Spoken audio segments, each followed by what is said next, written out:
in, that means you're feeling the vibe. The bell rung, you already been subscribed. Right now, the queen, she on live. Please pull over the whip, no phoning when you drive. Dope Soul sporting with the talk. First lady from New York, New York. All my people, you rocking with the chat. That like button would tell me where you at. You know, step from the MBK. Born and raised up MBK. Hey, real lady, where she holding it down. No matter way how you feel, she gon' greet you with a smile. Sister, you one of a kind. Yes. Oh, sister, it's time you shine. Dope Soul. Where you at? Where you at? Dope Soul. Where you at? Where you at? Dope Soul. What? Dope Soul. What? Your soul. Where you at? Where you at?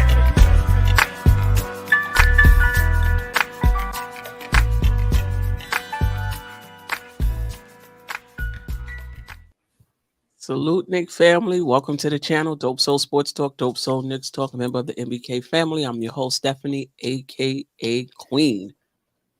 Tonight, well, this is the Just Nicking It weekly show. We're running on a Tuesday because of Thanksgiving. Happy holidays to everyone. Today, we're talking about Mitchell Robinson. We'll talk about some trade rumors. Maybe we'll get back into the Knicks backcourt. I'm not sure.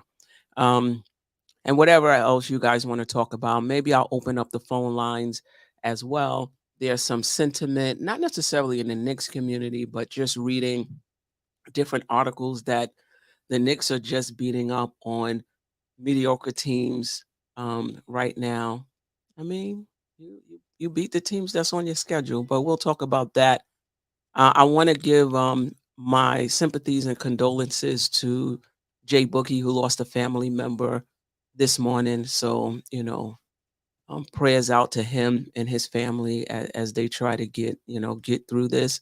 Also, you know, Jalen Brunson, we'll talk more about this perhaps.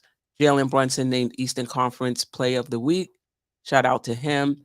And I don't know if we mentioned it on this show, RJ Barrett being the youngest Knick to score 5,000 points. So shout out to him as well. Let me bring in the panel. Right now, we got Jerrell and Geoff. I may drop the link if there's anybody in the chat who wants to join us. How you guys doing? Hey, salute, family. Salute to the chat. We usually are on here on Thursday, but you already know how we do, regardless of what day we, what day we show up. So it's going to be a great show. Yeah, Geoff, how you doing? I'm doing great. Happy early Thanksgiving, everyone. May your travels be safe, may your bellies be full, and may your households be blessed. Yeah, I was going to drive out tomorrow, but I think I'm going to drive out Thanksgiving morning, 6 o'clock, 2-hour drive. I'm staying home. Because if I can't leave tomorrow at 6 in the morning, I ain't going to even try it, and I ain't going to be able to do it. You leave at 12 or something, a 2-hour ride is a 3.5, 4-hour ride. So that is true. It definitely depends on what time you leave. Yeah, you're right. Yeah, so if I can't leave at 6 tomorrow, it'll be 6 Thursday. All right. Yeah, shout out to the chat. Wiz is with us today. Julius Caesar, JJ, Banging Aces, Mega NYK, Keith Turner, the usuals. Sherwin getting on my back about Mitch. Sherwin only hearing what he want to hear. Already. If you haven't heard me praising Mitchell Robinson, you haven't been listening to the show. All right. Let's get into it. I'm not even sure what I want to. Well, let's just get this out of the way. Okay. The articles that I've been reading, some of the articles, not all, just pointing out that the Knicks haven't really beat anybody. When I went through it, all of the Knicks wins were against teams currently ranked 8th or lower. We lost to Boston, Cleveland, Boston twice, Cleveland, Minnesota, Milwaukee, and New Orleans, who's currently 9th. Just in general, your thoughts on that? Does that really matter to you? Are you concerned that the Knicks haven't been able to beat the high echelons team, even though many of us picked the Knicks to finish 3rd, can potentially finish 3rd? Just your thoughts on that. I'm not really overly concerned yet. I said I usually, think about teams like at 20 game intervals, but we're getting close. It's almost that time for me to really assess things. And I mean, when you look at the schedule, they kind of do have a point, man. We haven't. I mean, I guess let me ask the two of you real quick. Who do you think? What was our best win? At the time, I thought it was the Clippers. Then they went on a slide And they went on a slide because I was thinking they that was came in my top answer five too. in offense and defense at the time that we played them. Mhm. And then they went on a slide afterwards. So I Mhm. don't know. So But that's at the time, I thought it was Cleveland. so that's what I'm saying. We beat Jeff, Atlanta twice, but Yeah. is that not? That's not chopped liver. Beat Atlanta twice in Atlanta. I mean, Trey Young and company aren't trash. I mean, I don't like them, but the Hawks are a good basketball. The Hawks beat up on the Bucks in a game. I mean, you can say they're up and down or whatever, but we handled them twice. Those are the teams that we're supposed to be in the same basket of goods with. You know what I mean? So right. if that's your peer group and you're 2-0 on the road, Right. you could still finish third and be behind Boston and Milwaukee. Right. Yes, I think we'll be behind Philly now too, but I mean, we split with Cleveland, and I think if it wasn't back to back the way it was, we probably would have beat them twice too. Yeah, see, I was actually my answer was probably going to be the Clippers, but like Steph said, they went on a losing streak. But then I was thinking about the Cleveland game, and then I remembered that they was missing like half their starters, Jeff. So, but we was missing, who didn't play? I think we missed RJ. I think it was RJ. Yeah, you're right. So, yeah, I don't know what a good win is so far during the season. So, I don't know. Like, do I agree with the article? I wouldn't say I fully agree because it's not that many games we've played, but they got a point for now. Well, we play the Heat next, then we play the Suns. Yep. So those two games were definitely, measuring stick wise how we compare to two good teams in the NBA. But yeah, the article might have a point. Like, we haven't had any good wins really. Right. But I just feel like that's what good teams do too. I mean, you can look at it that way as well, right? Good teams beat the teams you're supposed to beat. And when we played Washington and Charlotte, it was a wire to wire win back, 2 games in a row back, wire to wire. So I think that says something about us, but we'll see. We haven't played Philly yet, Miami, Orlando, Indiana, and they're all seated ahead of us. Right. Right now, we've yet to play them. Jeff, any thoughts on that? Well, who's Miami's signature win against this year? That's a good question too. I mean, I don't like the Heat were 1-4, and they won 7 in a row. But did they beat anybody of note during that win streak? And nobody's saying boo about that. I mean, but are you going to argue that the Heat aren't a good basketball team? I certainly am not going to go there. I mean, with Spoelstra and who would they have there? So, I mean, you play who you have in front of you. We've done a good job on the road. We've had a lot of games crammed together in a very short period of time. We've had 3 second night of a back-to-back already. And so, we had 6 games in 8 days and 5 of those on the road, and we went 3-2.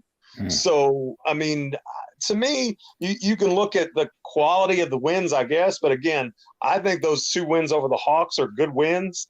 And we don't know what a good win is for another 35, 40 games. In other words, splitting with the Cleveland Cavaliers is probably going to look a lot better in January than it does right now because they've been dealing with injuries and issues and those sorts of things. So, I mean, they gotta say something about the Knicks, especially when they've won 6 out of 8.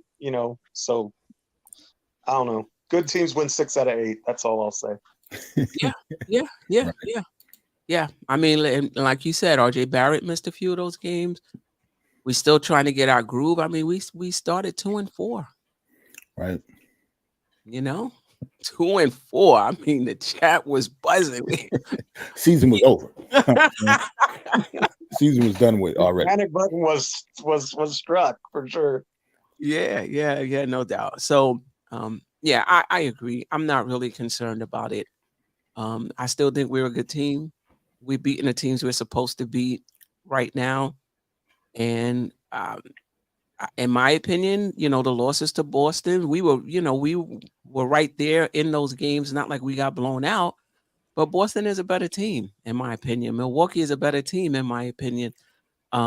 Even though, they have some things they need to work out, over there as well. They have better players than we do. So we'll see. And we'll see also with Minnesota, they look good. And so it seemed like not everybody, but a lot of the players where there's trade rumors, then things turn around, they're like, oh, that's off the table. Right. Right? Because Right. Towns and Gobert, they looking good together, I don't know though. Gobert should have to retire after Mitch beat him off the dribble off the top of the key. I think that's a retirable offense right there. Did you see that move in the first quarter? I did. I was like, what? Very good move. Very, very good move. Yeah, I did see that. All right. So we'll get off to that. So let's get into Mitch and RJ. And I guess the question I have is, given how they're playing, and I may have asked a version of this question somewhere. Mm-hmm. Given how they're playing, do you think that changes how the front office moves now? Do you think that, Mitch and RJ are reasonably untouchable? And obviously, look, for a star, everybody is on the table. Brunson, Randall, everybody is on the table. But if a player is not a star, do you think Mitch and RJ has, it's early in the season, so I don't want to say they've done enough, but they've shown enough promise that if it's not an all-star, they're reasonably untouchable. I think like in order for us to get rid of, you talk about both of them in a trade or like maybe individually or both of them in a package. No, individually. Okay, individually, say if we're going to go 1 for 1, given that their ages and the way that they're playing, then yeah, I wouldn't be giving up either of them for like chopped liver. I would like an all-star back, to be honest. Oh.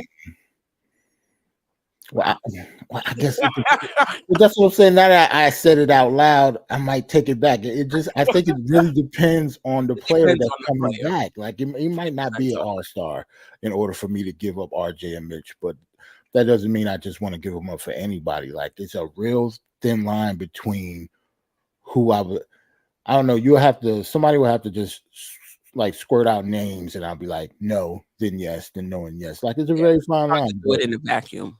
Yeah, so both of them are very, having very promising seasons so far. That's all I can say about that. So I would not trade them for just chopped liver, but saying that you need an all-star back, like 1 for 1, that's pushing it. That's going to be hard to get. But do you think that we need a star, a superstar? But have you seen enough of them? And Geoff, when you answer, you can throw this into your response as well and into the chat as well. You think that they're playing so well now, and you could throw quickly in there as well, so well right now that unless it's a superstar, we don't really need to make any upgrades. See, now you upgraded to a superstar now. No. What I'm saying is they're playing so well that it's superstar bust. Like we're not making any other moves unless it's a superstar. Geoff? I think you have to look at fit. I think that's the whole thing here. Mitchell Robinson is a dominant player right now because he's the perfect fit for what we do and who we are. There's only 2 players in the history of the NBA who averaged 3+ offensive rebounds over the course of the first 14 games of a season. He and Dennis Rodman. That is incredible company. And there's a lot of stats that are out there like that. So, and just the job that he's done with steals and blocks, and he really feels like he's the engine of this defense right now, and it's a top 5 defense. So Thibodeau loves him. So I think from that standpoint, you know, I think from that standpoint, I would have to say he's pretty safe. And unless you are bringing back a star caliber player, I don't think there's any reason to move him. And it's got to be the right player. In other words, I'm not putting Mitchell Robinson in a deal for Zach Lavine. You know, Zach Lavine is a very good player, but you know, that just weakens us at the 5 spot, and it doesn't do anything to solve our glut at our other positions. So, you know, and I'm not saying that anybody's suggesting that we do that, but just to say the point that if you're going to deal either one of these players right now, it's got to be a fit that makes sense. And you know, it's harder to have this discussion when RJ had his worst game of the season, like last game. But right, you know, I don't think it's fair to judge him based on that. You know, but again, if you have a taller wing who shoots the ball more efficiently, that slides in as a better fit next to Randall and Brunson, I think you've got to explore that opportunity at the very least. And I think the Knicks will. And I think either one of them are completely on the table if you're talking about a big time top 10 player being available. I don't think there's any question that both of those names are on the table, along with anybody else not named Brunson. I would venture to say, and you know, like it or not, and I know you don't, that those are the fish they're saving their shot for, right? That's the barrel that they're choosing to wait for, and you know, I kind of feel like they're gonna get left holding the bag, kind of like they did with Toppin. But you know, I'm not in control of what their strategy is. I'm just seeing what it looks like. And for me, I think that, you know, they still have this stockpile of assets and young players. And what it does do is it says that Barrett is a young player who's locked in on a reasonable contract, right? If he's playing the way he's playing now, he's a young player locked in on a reasonable number, and so is Mitchell Robinson. And those are contracts that teams are willing to take on because they like both the player and the value you get for that player. You know, Evan Fournier is making $18 million a year. That's not a ton of money. Is he a bad basketball player? No, and he just has 1 year left, but nobody wants to commit themselves to that salary for a player who's there for 1 year. You don't want to give up anything of significance for that. But if you have two young players who both appear to be entering their prime and both appear to be on the rise, and both are at reasonable numbers for the production that they're giving, all of a sudden they become assets that people want to deal with. And if you can combine those assets, you can get something really good.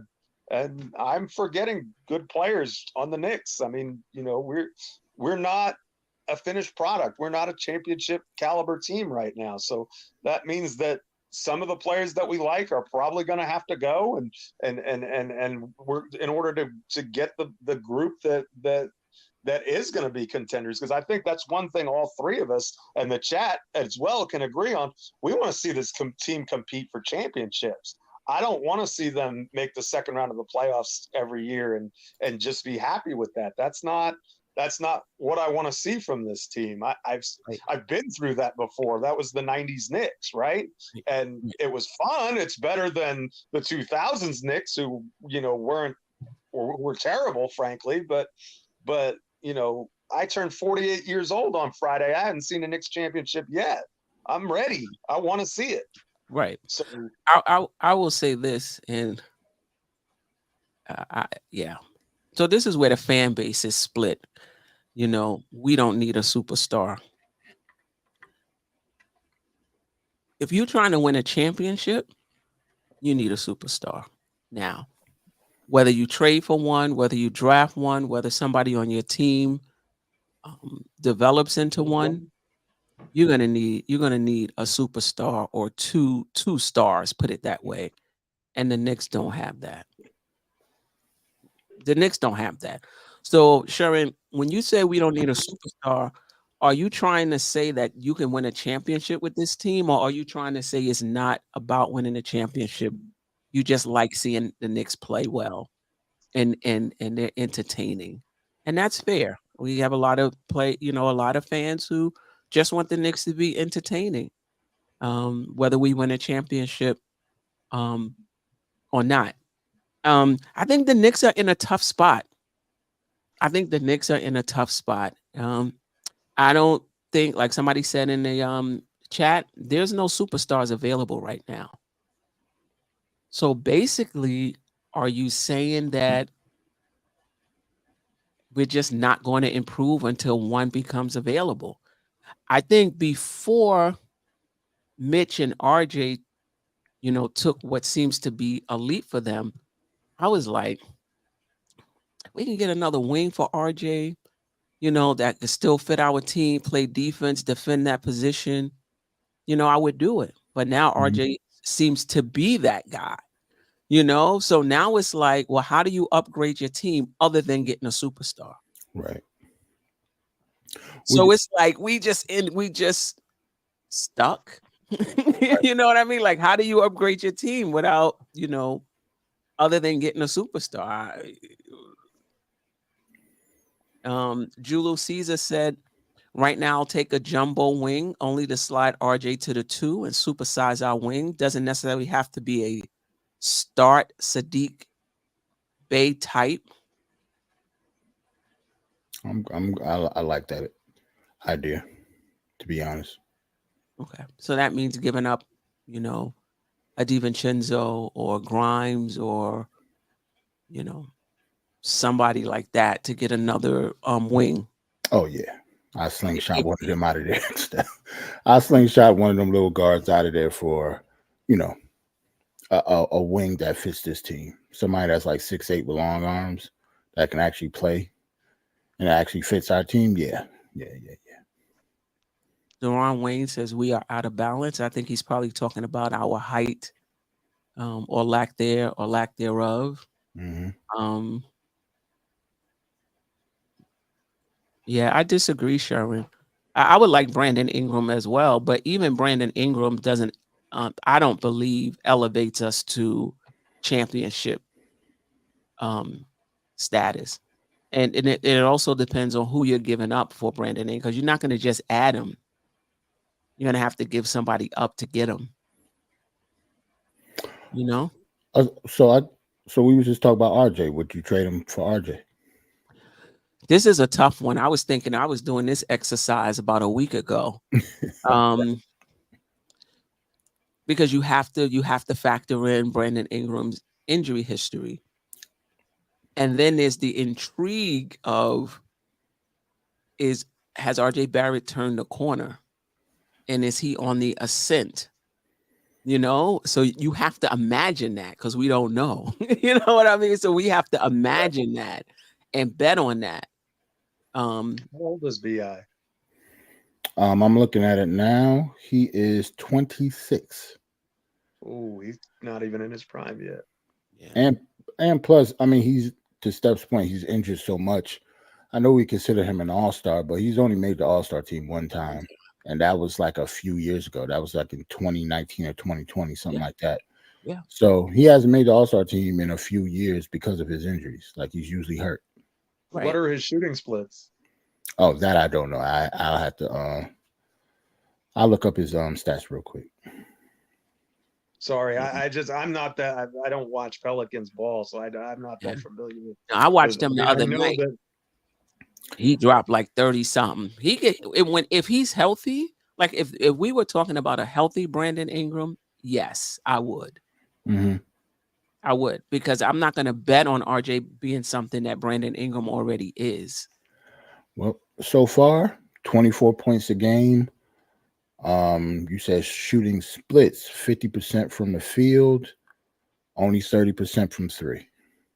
He's a mid-range. He's more of a mid-range guy. Right. And his free throw percentage? Free throw 78. That means his shot's not broken. You're a 78% free throw shooter. Your shot's not broken. Yeah, I mean, he's usually higher than that. Last year, he was 88. Before that was 82, 88, 85. So he'll probably go up a little bit. Yeah. Julu said, you saying Brandon Ingram made it once. RJ hasn't made it That is true. yet. He's just 23, though. There's a difference, too. I mean, Yes, absolutely. 3 seasons. Absolutely. Yep. Of basketball. Yep. You're right. Dunrose Gallman, appreciate you. I'd rather see if Knicks can trade Grimes for DeRozan, but I keep Randall, Brunson, RJ, and Mitch for the season. I'm not messing up their chemistry right now. I do think chemistry is important. I'll take my chance with talent. Yep. Me too. And that the chemistry will redevelop, that it'll redevelop over time. Because chemistry is not going to be enough to win a championship if you don't have the talent.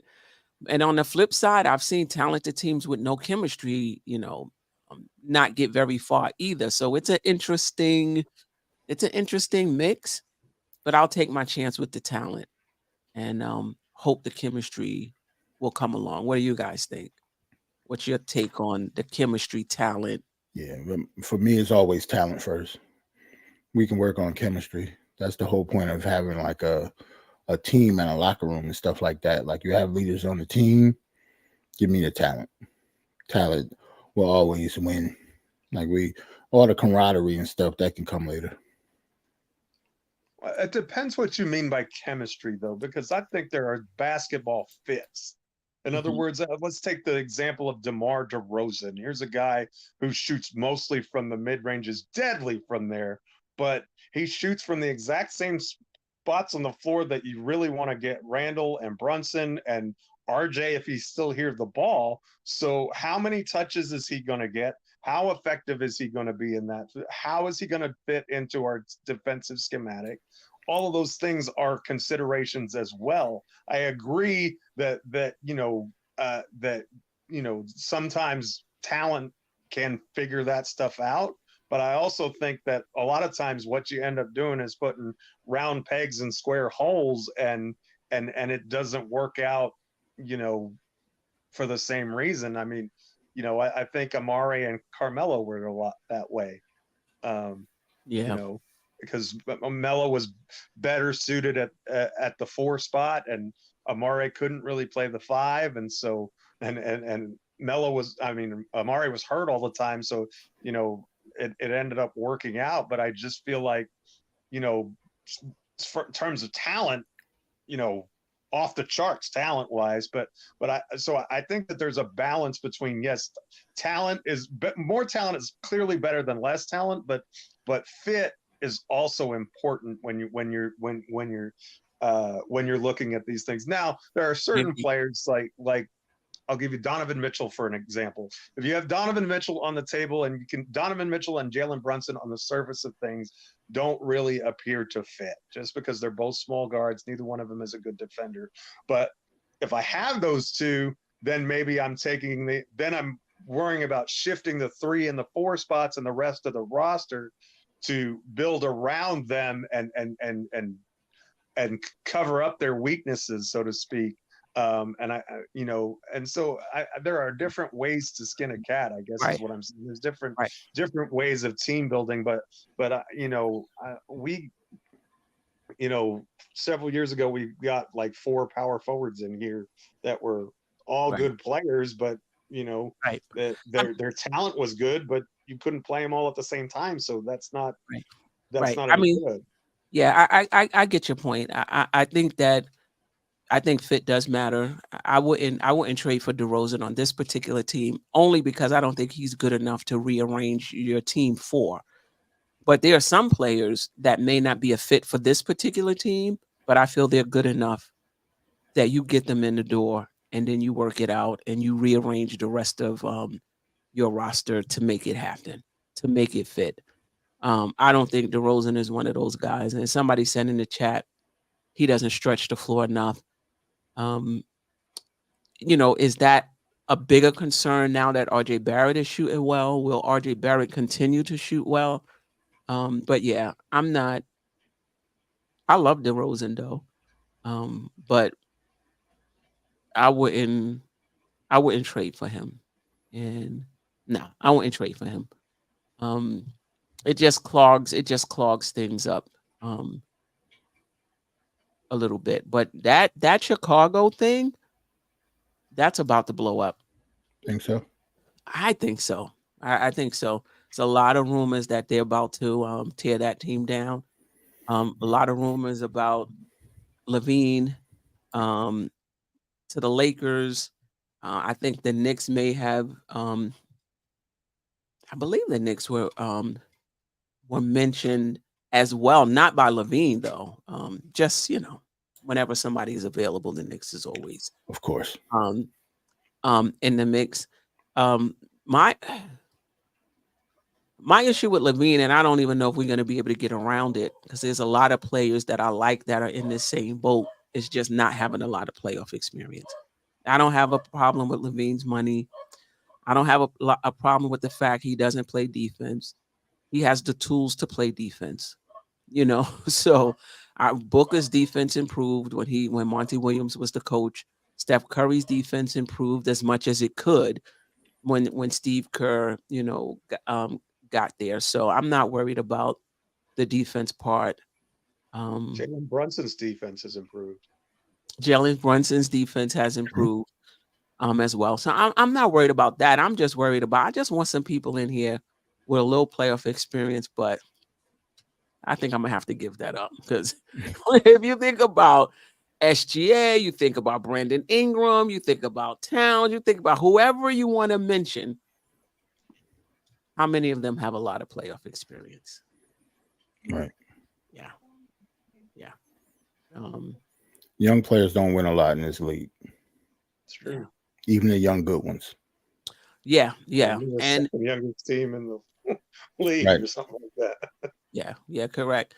And shout out to Paris Duggar, who was pointing out that Brandon Ingram is not a winner. Like, to me, that's just something, not just with Brandon Ingram. I just don't understand that. It takes more than one person to win. So if that's the case, Randall's not a winner, Brunson's not a winner, RJ Barrett is not a winner. Like, I mean,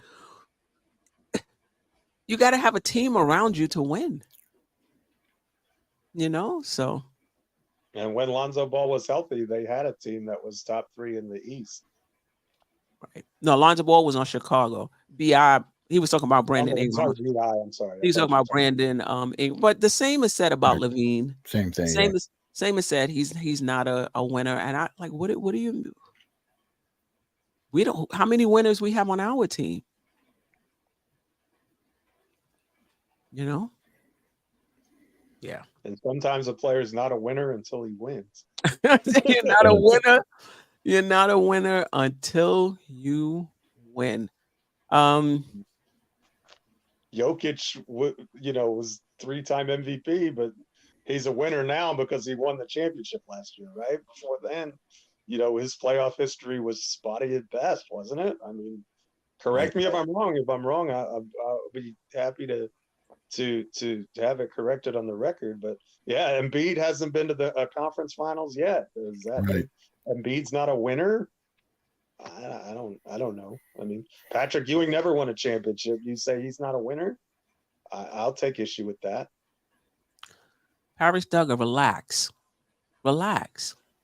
Are you familiar with New Orleans? What's his name? Zion Williams has played 12 games in his 5-year career. Not 12 games. I mean, come on.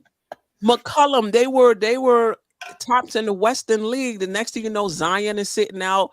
McCollum now has a punctured lung. Trey Murphy hasn't played. I mean, come on, give people a break. And when he played for the Lakers, he was in high school. I mean, he was just, he was just a rookie or a second year. I mean, come on, let's give players a break. and stop putting it on one player if a team doesn't get get far. Now, if you've had players around you Mhm. and you haven't been able to succeed, that's a different story. If you've had highly talented rosters and you're, constantly out in the first round, then I can see, well, maybe you can start to question whether or not that's the case. But if you're talking about a guy, I mean, what's the best team Brandon Ingram's been on? I mean, And are you the best player on that team? Because you can't take Right. somebody who's not the best player and be like, oh, well, they didn't go anywhere. A lot of people would argue that Zion Williamson is the best player on that team. He's played less than 2 years of games, and this is his 5th season. Come on. That ain't changing either. I mean, that's a shame. But I mean, Right. you can't be that body type and do what he does and stay healthy. It's just Yes, Ingram does stay hurt he's too. his I own worst enemy. I honestly believe that. Anything else on Mitch, RJ, the front office? I think my stance on it is if the Knicks can trade one of our guards and get another forward to play with RJ Barrett, I don't care whether RJ plays the 2, this person plays the 3, or vice versa. It makes no difference to me. But I think RJ Barrett. It's still early. RJ Barrett and Mitch are reasonably, untouchable at this point. And so if you're gonna get your wing, another wing, I'm not talking about a superstar. You're gonna get your other wing. You're gonna probably have to get that without a Mitchell Robinson or RJ Barrett included. So that'd be somebody like Quickly and Grimes and DiVincenzo or Hartenstein. okay. Oh, and frankly, if you're sliding RJ to the 2, I mean, you probably could get away with a deal that involved Quickly and Grimes, because you've got DiVincenzo and Hart who can play the backup spots there, right? So you're talking about your depth, and you would figure if you're getting a wing, you might be someone who could play the 3 and the 4, and then you wouldn't have to have Josh Hart plugged into those, Right. Backup power forward minutes either, so We in position to have untouchable players. Question mark, basically. I love Keith Turner because Keith Turner always keep it real. He like, listen, the eye is on the championship. Period. Point blank. Y'all need to stay focused here because some of this shit y'all talking about. Untouchable. The answer is no for everybody. I guess when we say it, keep reasonably untouchable. So, for example, let's talk about some wings that we think would be upgrade. I'm not talking about who we would give up, but let's just say you were able to play RJ Barrett at one wing and DeAndre Hunter at another wing.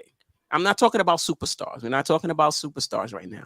We were able to pair RJ Barrett and RJ Barrett and even a Sadiq Bey. Just upgrades on the wing, but not necessarily star players. I think there was a time when we would consider putting RJ Barrett in a trade for some of them. I'm not sure about a Sadiq Bey, but for another wing, there was times when we would consider putting RJ Barrett in a trade like that. I think now we're considering, okay, who can we get to play the other wing with RJ Barrett? So that's all we're saying. Keith Turner. Nobody's untouchable if we're talking about a star. Nobody.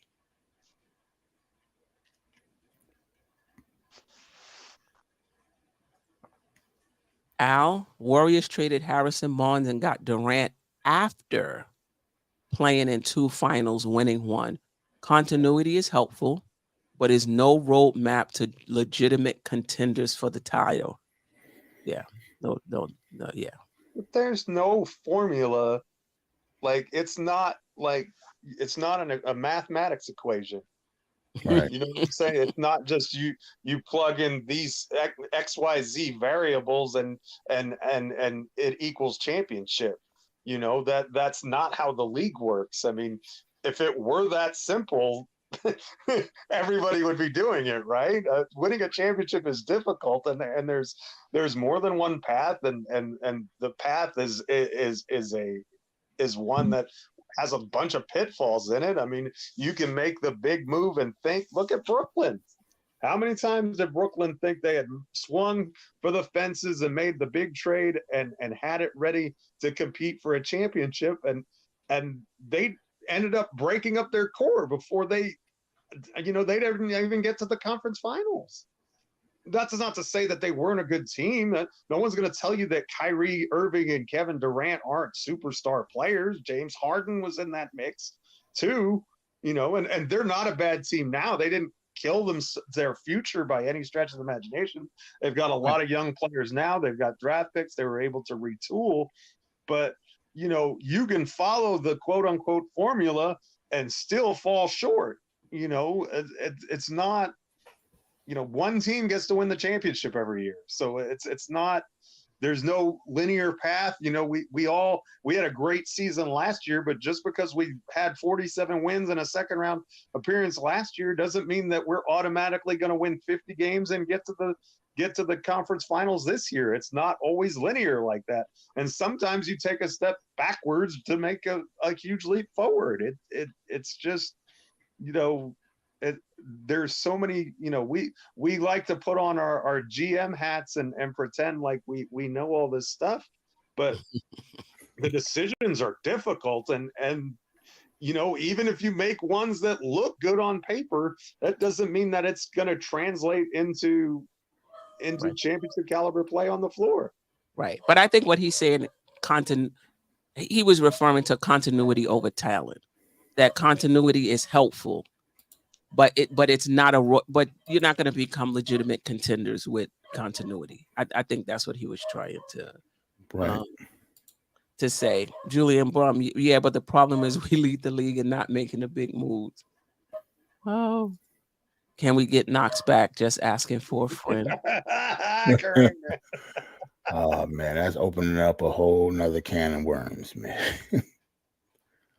Getting Knox back. Most High man said, I'm keeping one between both of them. Listen, we're going to have to come to terms with, like Geoff said earlier in the show, are we trying to win a championship or not? And if we're trying to win a championship, somebody that we like is going to have to go. And you also have to keep in mind what other teams are going to want. They're not going to want your low performing players. Yeah, nobody's trading for Deuce McBride. Right. They're going to want players that have some upside where they feel like this player has a future. Let's get him now. I think in a few more years, this player is going to be really good. So if you're trying to get somebody good, you're going to have to give up somebody with some upside. And depending on who we're getting back, I would give up both IQ and Grimes. Now, I think Grimes has a higher, excuse me. I'm about to say, I was about to cut you off real quick. About to mute your mic. I was about to look what time it was. I was like, it's not midnight. What's going on? I think IQ has a higher upside. So if I'm moving IQ, I'm moving IQ for somebody. Right. You know what I mean? I mean, to me, I would put IQ, and I'll ask the panel this in the chat. I put IQ in the same category as Mitch and RJ Barrett, reasonably untouchable. So this is the thing, though. This is what's a little different. I would put Quickly in a trade for somebody who's not a star. I would put Quickly in a trade for an upgrade at the wing. But it would be, that player doesn't need to be a star, but that player would need to be. Is that because of his upcoming contract situation that you're more willing to do that, or because of the log jam, or where does what's that an example of a player you're talking about? Like OG? Yeah, this is getting tough, man. Yeah, it's getting tougher too. That's why I tough. say it's a fine line between an all-star and a not all. Yeah, because Quickly is playing. Quickly holds a lot of value for us. Mhm. Like some people out there, oh, just get Quickly and bring back Sadiq Bey. Nah, negative. You know what I mean? He holds a lot of value, actually. So he might be in that same. Do you think he's in the same? Put it this. Do you think he's in the same boat with RJ and Mitch? Reasonably untouchable. You would only put him in a trade for a star. Yeah, man. Like for what Quickly is to our team, we have to put him in that category. Like he's one of the few players that actually produce. So you would definitely have to put him in that category, I think. Like he's very valuable to this team. He might be even more valuable than RJ, depending on who you ask. So, like I know RJ is having a very good start of the season, but before this season started, like majority of us liked IQ more than we liked RJ coming into the season. But RJ has obviously played well. Say that again, Jeff. I still like IQ more than RJ. Yeah, I still like IQ too. So, you know, more than RJ. Yeah, to me, as well as RJ is playing now, we got to see the season play out. Mm-hmm. You know, we got to see the season play out. I love Jonathan. I love the potential of Jonathan Isaac. The potential of Jonathan Isaac. He's not getting a lot of run in Orlando. He's getting maybe about anywhere from 15 to 19 minutes a game, depending. And he's healthy. Can you imagine? I'm not giving up IQ for him though. No. But would you give up Grimes? Yeah, I would too. Probably, yeah. I would Only too. thing about Jonathan Isaac, the talent is there, but it's almost like a Brandon Ingram situation. Not because of the talent, because of the injury history. Like he gets hurt. He's been hurt a lot for the past few seasons. So, so is Grimes though. So I don't know. But the thing with Isaac though, it seemed to me to be one long injury, right? As opposed to, you know, healthy, injured.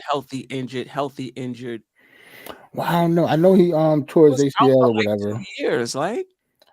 Yeah, but then he came back and got hurt again, and I'm not exactly sure was it the exact same injury. I don't know if he had a setback or what. I'll have to look it up. But I know he gets hurt a lot lately.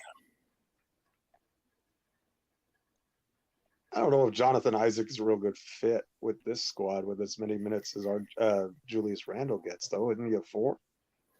Yeah. I mean, you're going to put him in the Obi Toppin minutes? Yeah, I would. Yeah. I would. Yeah, he wouldn't play more than that. Dominate. He would dominate in the in that role. I wonder if he could play a little 3 though. He can handle the ball though. I wonder if he could play a little small forward. I know he could defend. He can definitely defend out on the wing. Well, him and Josh Hart will be on the floor at the same time for the most part, right? So I guess they'll be interchangeable between 3 and 4, depending on who's guarding who. Yeah. So either it's like his potential. Just bring him in. Let's see. I don't think he's making a lot. JJ, I don't think anybody on the team is untouchable. We were just saying who would be, who would you trade for an average NBA player, and who would you hold and only trade for a star? That's what I mean by reasonably untouchable. Like this player, I'm only small of the players that you're gonna send him out for. It's a small list of players that you'd be willing to part with them for. Right. Depending on who they're coming back. Somebody said something about IQ.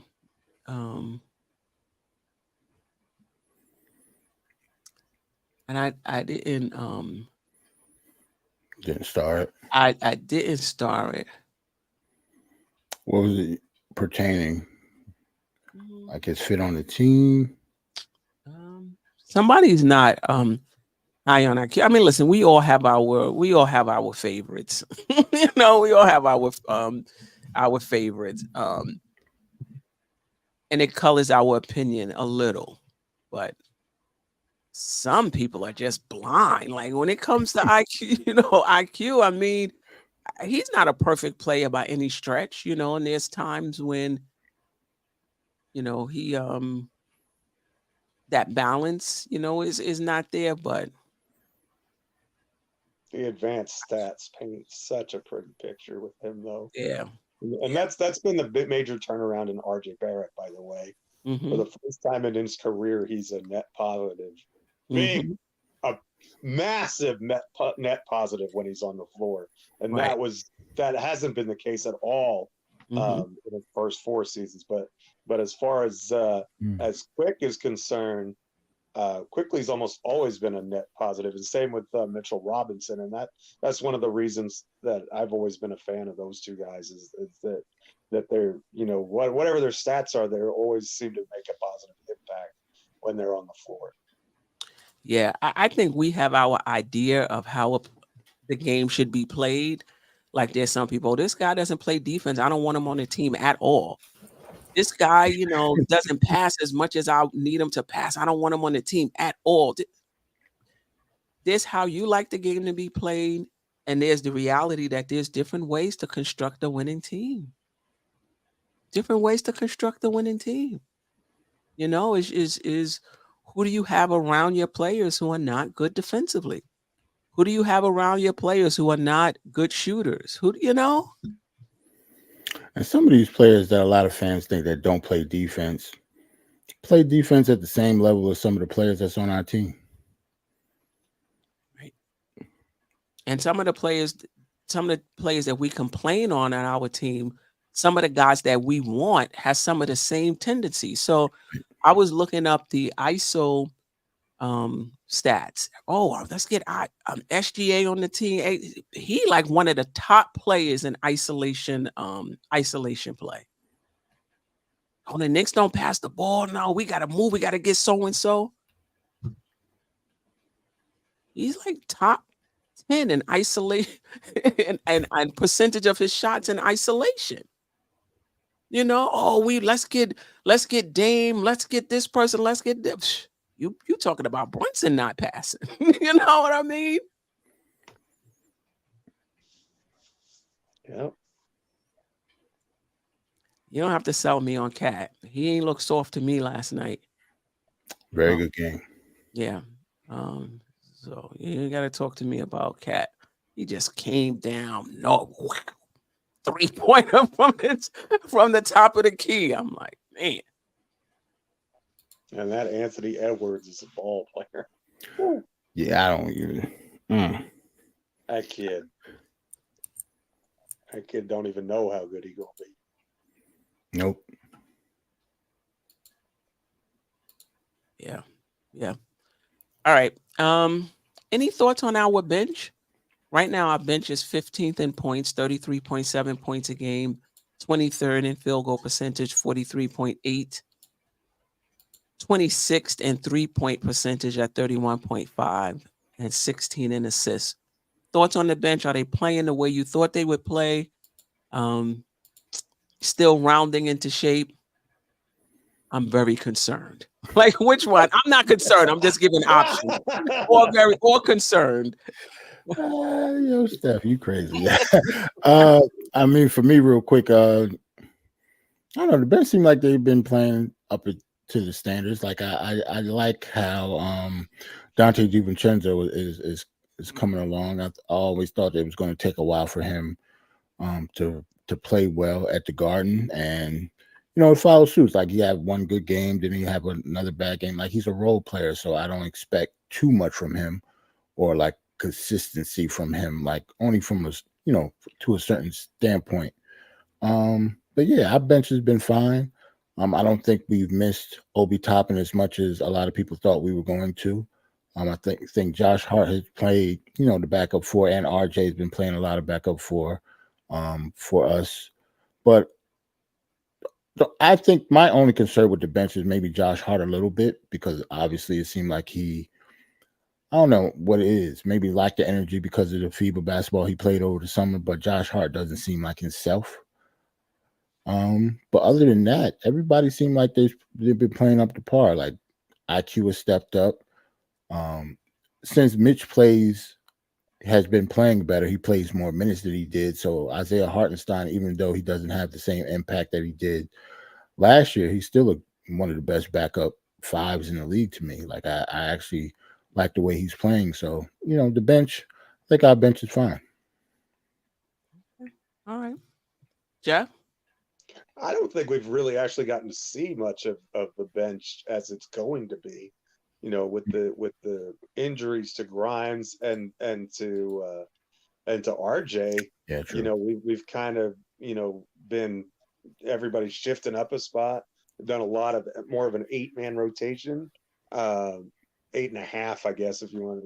Deuces will play in those games, or Fournier, will get some token minutes. But I mean, for the most part, with one of those guys out, which has been quite a bit, we've seen a lot of a shortened bench. So I don't know that we've gotten to see them to the fullest extent. But what I do like from what I have seen is the change of pace, the ability to play quickly, pardon the pun, the ability to run up and down the floor and get fast breaks and use the talents that I love RJ with that second unit when it's whole. I really like that concept a lot. I think it benefits him, and I think there's just a lot of juice there. I think between him and IQ and Dante, the big Ragu, whatever we're calling him, I think between those guys, I just really like that chemistry there. And I think Jerrell's point, Josh Hart kind of got off to a slow start, but I kind of feel like he's perking up a little bit. I feel like the last couple games we've seen more of what we want to see. Maybe the Minnesota game not so much, but in those previous 3 or 4 games before that, I kind of felt like Hart was starting to ramp back up to maybe not quite the level he was last year, because he was phenomenal. Like he shot 50% from 3 when he was here last year. But at least from the hustle plays, turning the 50-50 balls into 70-30 balls, those kinds of things. I feel like we're kind of getting back to that a little bit. I like our bench. I like our depth. I honestly feel like that we haven't really gotten to see them in their fullest, and I think they're going to get better. I mean, but the thing about it is our starting unit has been so strong, whether it was Grimes, without Grimes, our starting unit has been super, in terms of plus minus all year long. And so that's really the strength of the team. But, I just think we have a lot of depth, and as the season goes along, that's gonna pay more and more dividends. Sometimes you don't really necessarily see the bench through 14 games. It's through, that grind of the season where, a player or two goes out, and Hartenstein can step in and play big minutes because, he's a really good player. We've seen quickly be able to step up in more of a starter's role. Even DiVincenzo stepping up in a starter's role and looking good. I think there may be a world where Grimes ends up coming off the bench. That Dante has done such he provides such an interesting aspect to the game that Grimes, I haven't really seen from him yet. The cutting off the ball and some of the things that he does, the initiating the pick and roll is something that he looks like he's very adept at, and that's not something we've really seen much out of Grimes, probably because he's not much of a ball handler.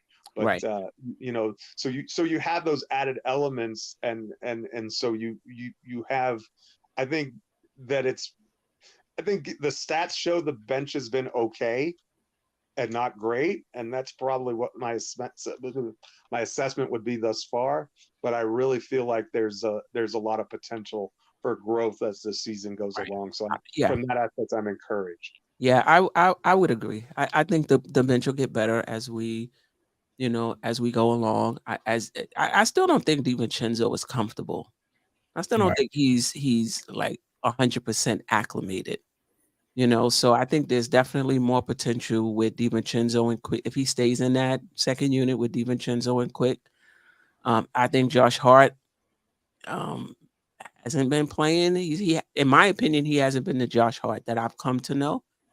We was talking about this on the Queen's Court, and it was like, no, on Knicks and Bruises, and it was that impact that we saw him diving for loose balls and whatever. Like maybe this team just doesn't need that now, and maybe that's why he's not looking the way he usually looked. He just looked spry, just looked all over the place, looked like a junkyard dog when he first came. He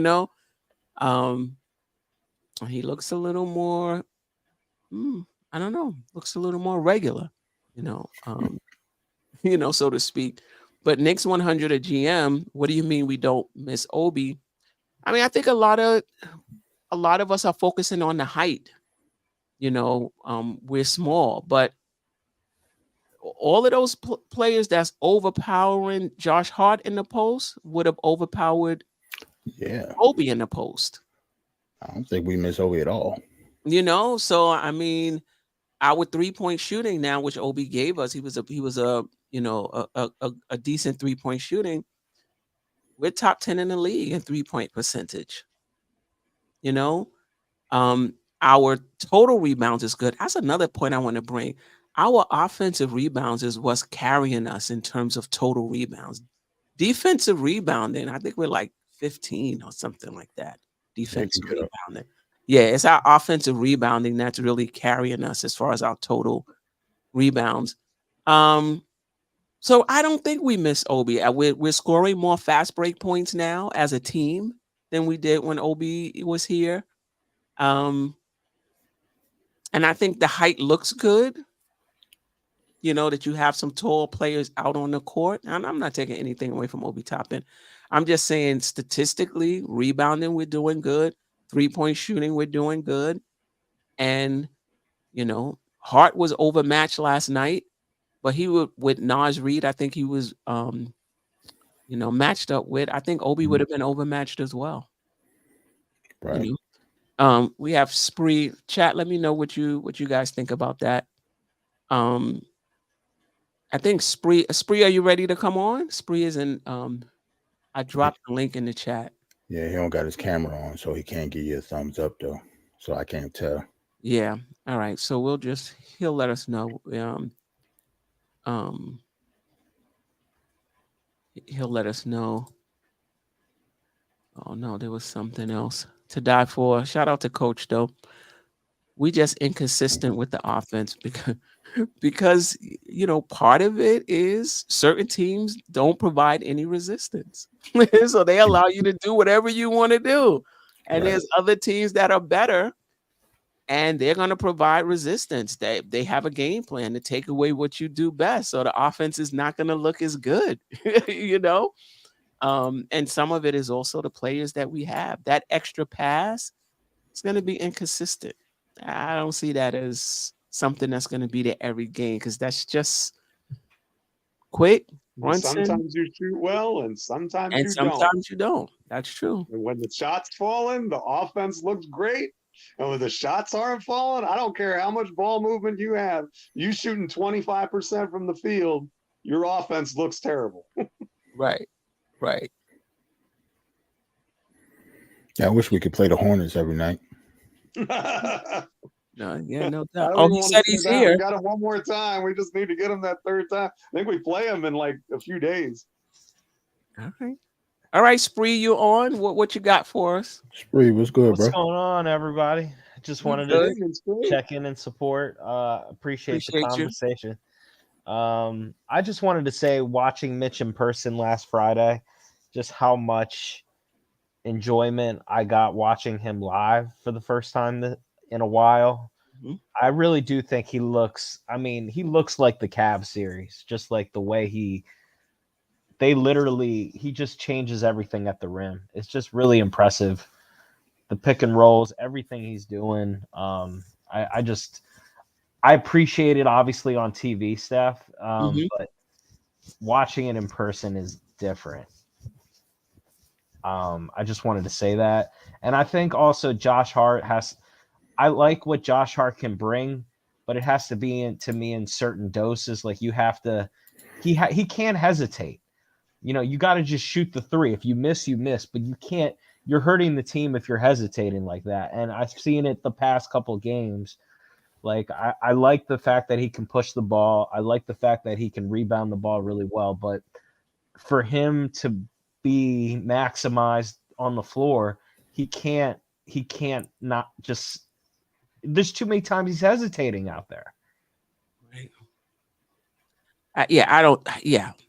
Certain players, it's just, can you change their DNA? Like, that's one of the things we're asking about Grimes right now.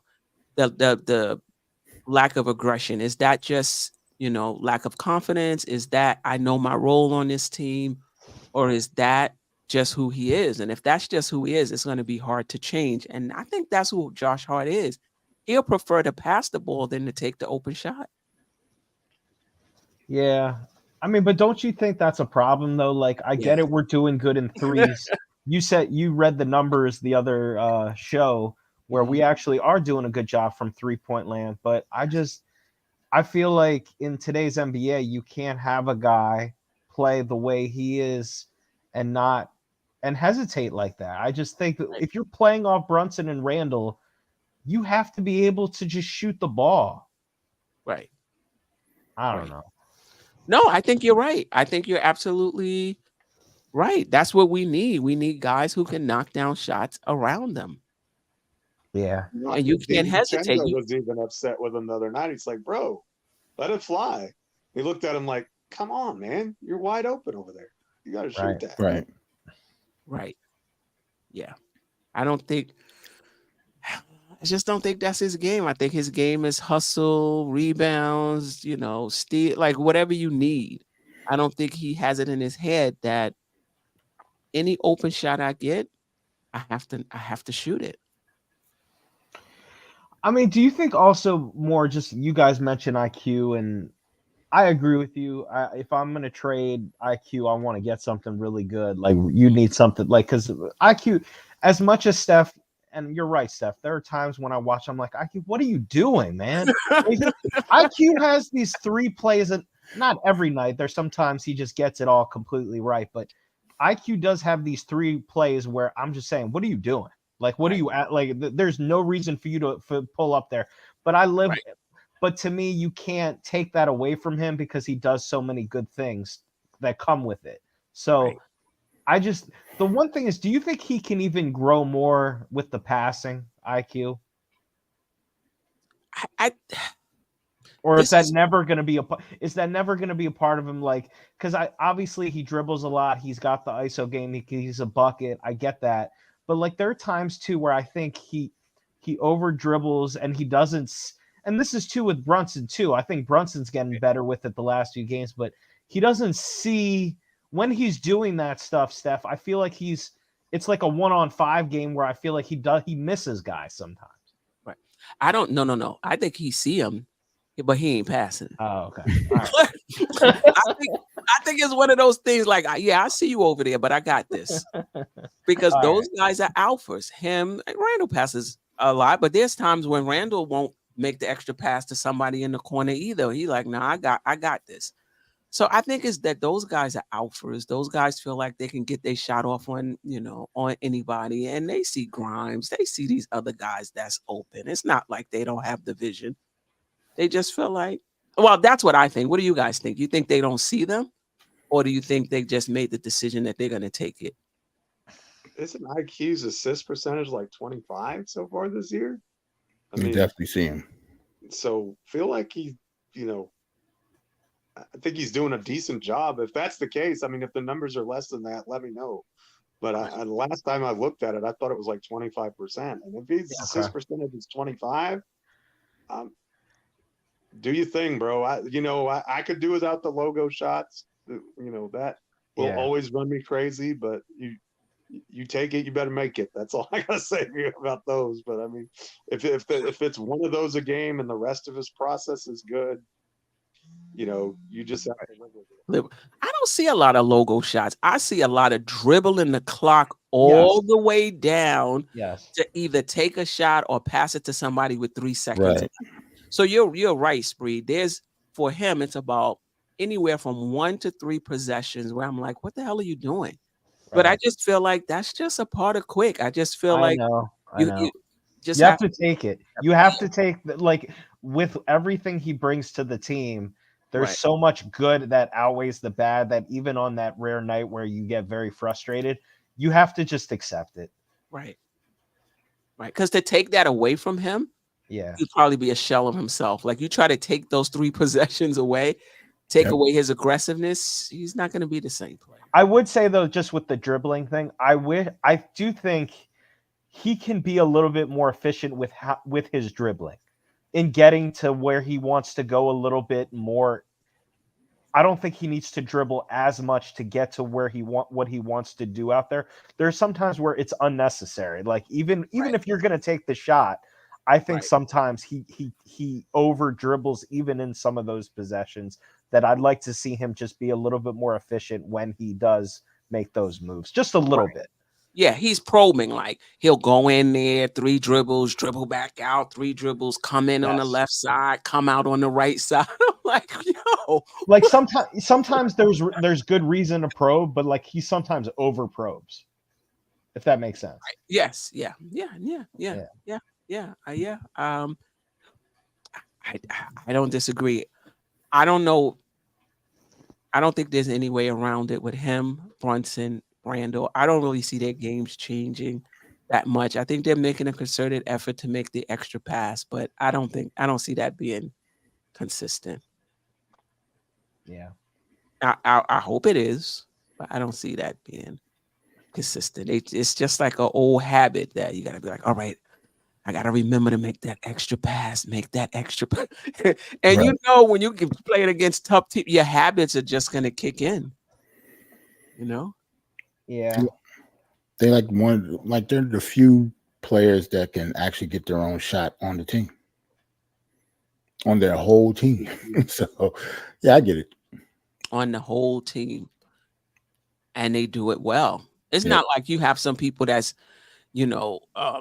taking all the shots, getting in the key, and efficient at it. Brunson is very efficient with it.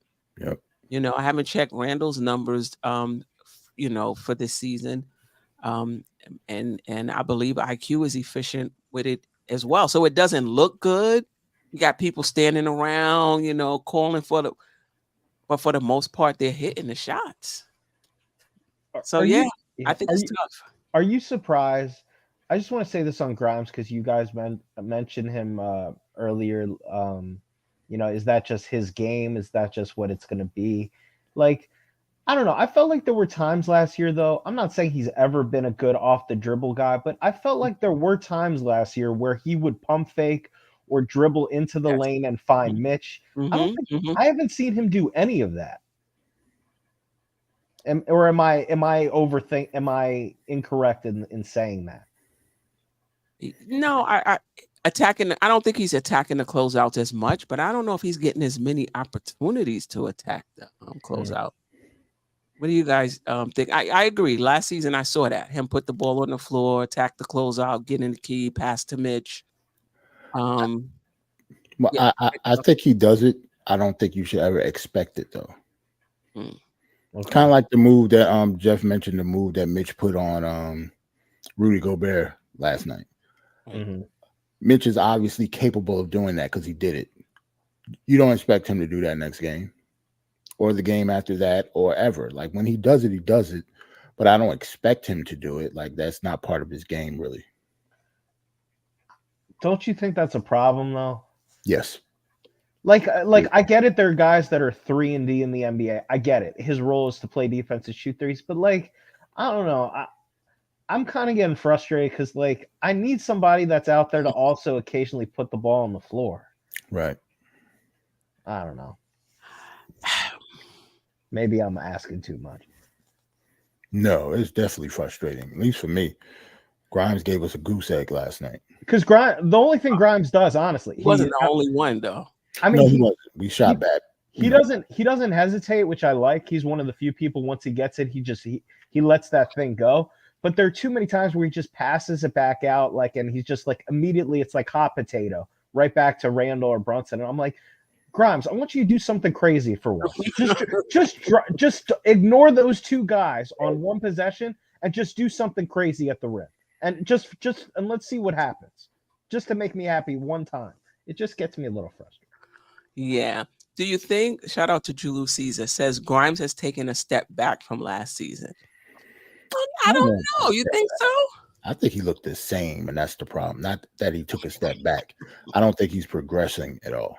He looked exactly the same. What do you think, Spree?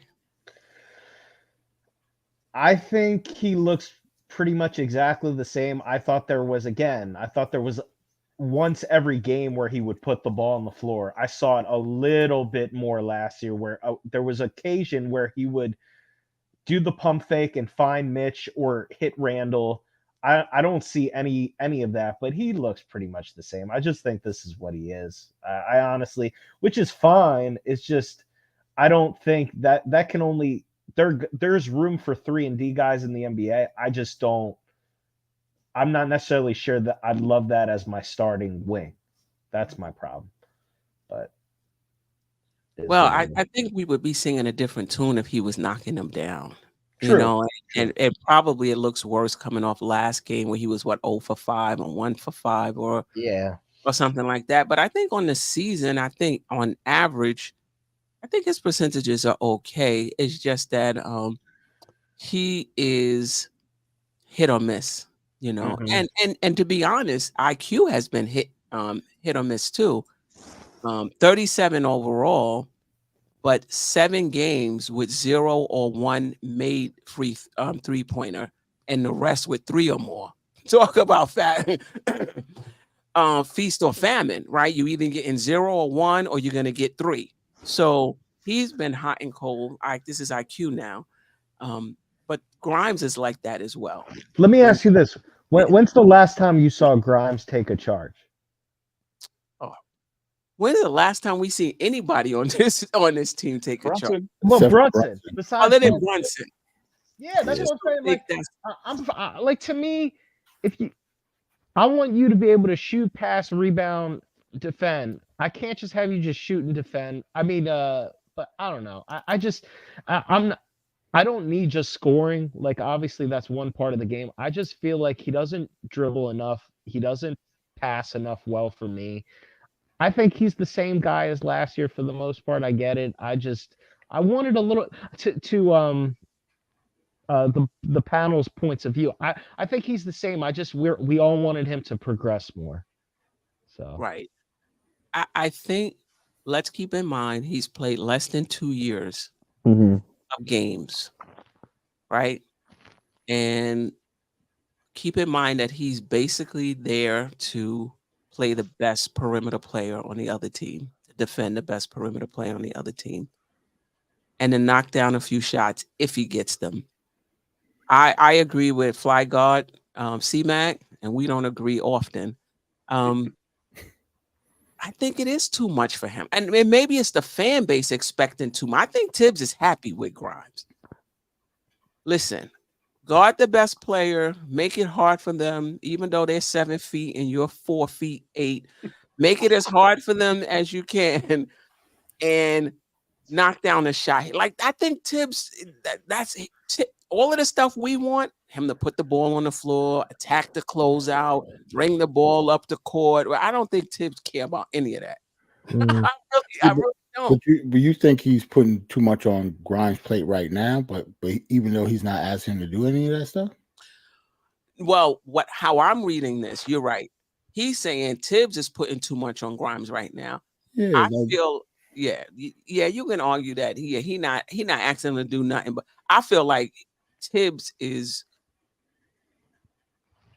putting him in a position that he's not ready for, in my opinion. Right. Okay. That's how I'm framing it. So he's not even ready.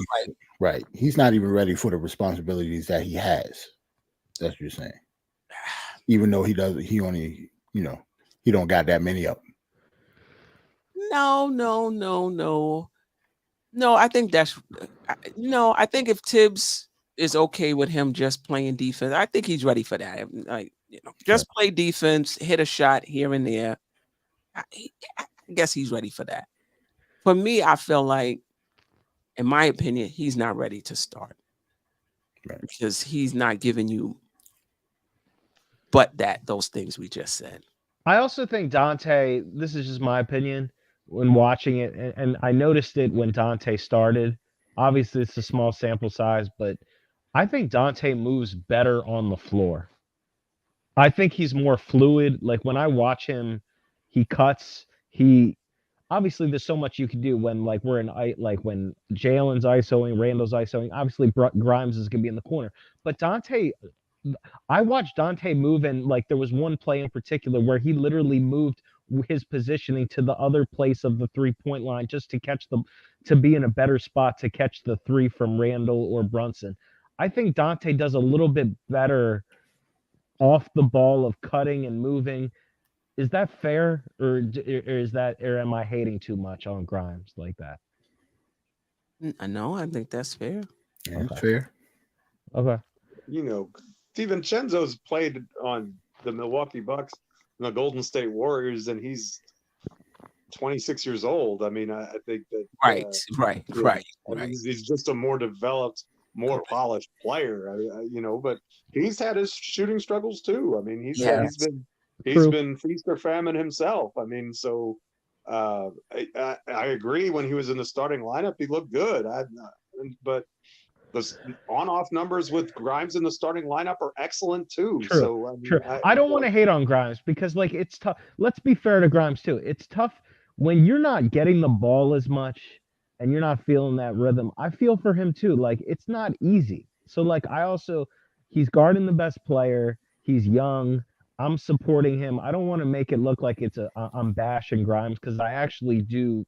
Grimes brings some important things to the table to this team, and I'm not going to hate on him. But I just want more for him. That's all. I just want to make that comment. But would you agree though he's still early in his development?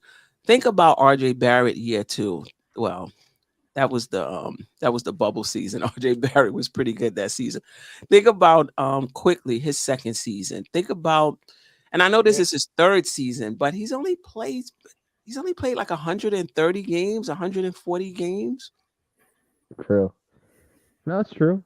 Yeah, it's. I mean, I was getting frustrated with RJ, and RJ's looked great so far this year. So I mean, it takes people time. Everybody develops at different rates. I understand.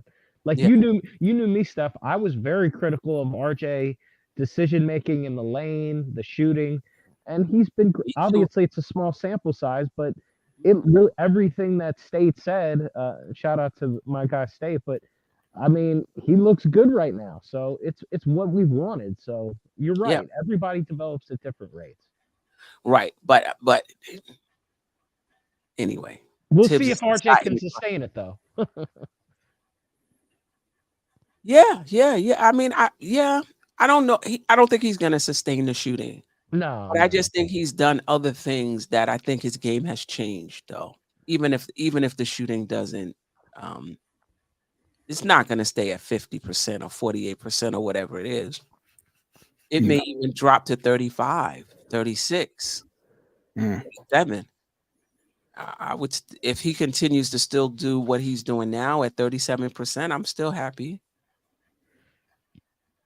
From 3, I'm still happy. He was 30% last year. 30. Right.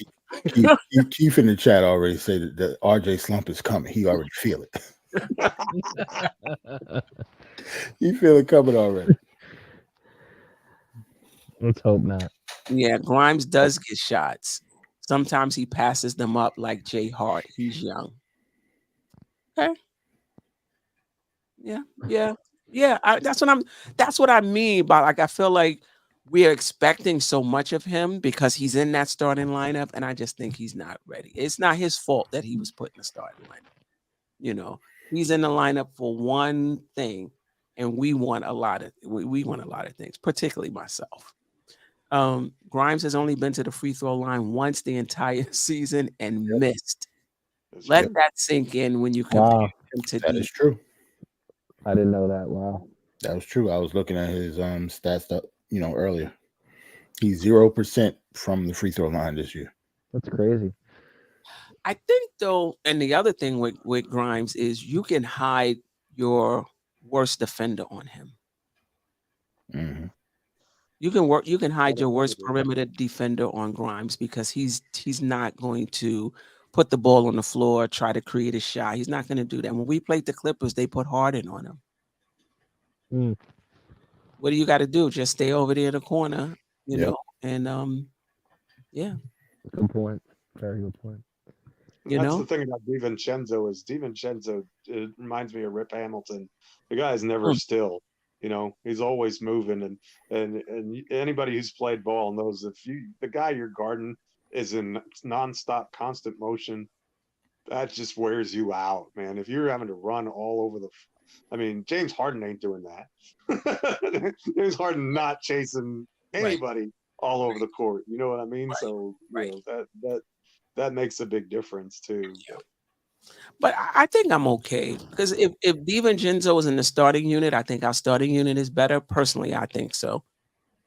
But if he's on the bench, I think our bench is better. If he's coming off the bench with the second unit, I think the second unit is better. So I think wherever you put DiVincenzo, I think that unit is better. And I think Quickly closes over both of them, so I don't really care. He closes over both of them. Yeah, that's true. Well, I think I care though, because I don't think Grimes is hurting our starting unit. I just think there's more possibilities with DiVincenzo. I don't think Grimes is hurting our starting unit. I'm looking at the minutes distribution. Pablo said DD would get cooked if he starts. Really? Okay. I'm looking at the minutes distribution so far this season. Dante DiVincenzo is at 21. IQ and Grimes are at 24.7, like both of them. So Tibbs know what he's doing when it comes to that with the subs and stuff, because they are identical when it comes to minutes so far. And Grimes starts and Quickly finishes. Pretty much, yeah. Pretty much. Yeah. And DiVincenzo, remember when he started the season, he was only playing like 15 minutes. There was a few games where he played only like 15 minutes or so. So his minutes have been going up as of late. What do you say, Geoff? Once Grimes got hurt for that couple of games, you saw it's been skyrocket. Well, all of their minutes went up. Yeah, I didn't think about that, especially with RJ. So all of their minutes probably will go down a little bit, you know, going forward, because RJ only played 9 games, so he's missed 5. Right. So yeah, that's a nice little chunk. So so far in the season. I forgot Paris. Shout out to Paris Duggar for the super chat. Brunson swapped to New Orleans, he would go to the finals. Listen, when New Orleans is healthy, they're good. When they're healthy, they're good. They're good. Last year before Zion went down, they were top 5 in the Western Conference. This year before McCollum, they were up there. I know what this means. This is when we was talking about Brandon Ingram. So he means like if he swapped Brunson and Brandon Ingram, New Orleans is going to the finals. Okay. At least that's what I think, Paris. If I'm wrong, let me know. But I think that's what he meant. Right. I think that was part of the conversation we was having at the time when he did that, when he did the super chat. Right. And then Keith Turner had a question for us. This was an early question too. With the Clippers falling somewhat, would you make a move for Paul George? I mean, this is the question that we talk. Who are you giving up? Are you giving up IQ for a player that has 2 or 3 more years? You think the Knicks can make their move in 2-3 years? They're not going to accept. I don't think they're going to accept Grimes for Paul George. You know, we talked about that last week. We just talked about that. Yeah, like he's a perfect fit, but we just don't think it'll happen because I don't see them. Who you giving up? Right? Yeah, who you giving up, and for what? Like he'll be here for like a half a season, but then he wants an extension that we're not going to want to give him. So, nah. Yeah. Unless you can put the time machine and make him 32 again. Or 30 again. 30, because I think he is about 30. No, we said 34, right? He's 34, I thought. But something like that. If he were 30, I think that the conversation would be a little bit different. But 34, not this front office. They're not doing that. No doubt. Spree, we were talking about untouchables. Would you consider RJ Quickly and Mitch untouchables unless it's a star?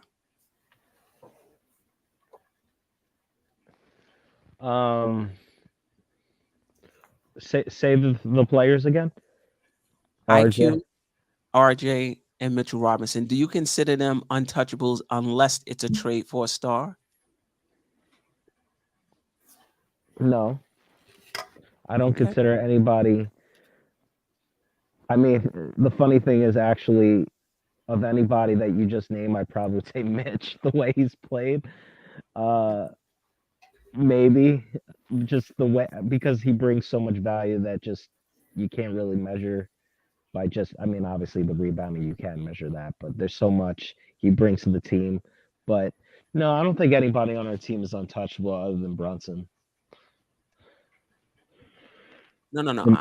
I get that. But unless you get a star, I like, would you trade Mitchell Robinson, RJ, or Quickly for less than a star?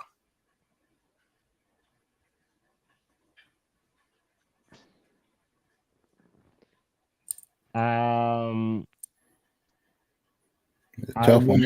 That's a tough question. Yeah, I know. Jerrell said we got to give me a player. You got to give me an example. Give me a player, bro. It's hard. I wouldn't trade. I wouldn't trade. In my opinion, I would not trade Mitch for less than a star. That's how much value I think he's bringing to this team.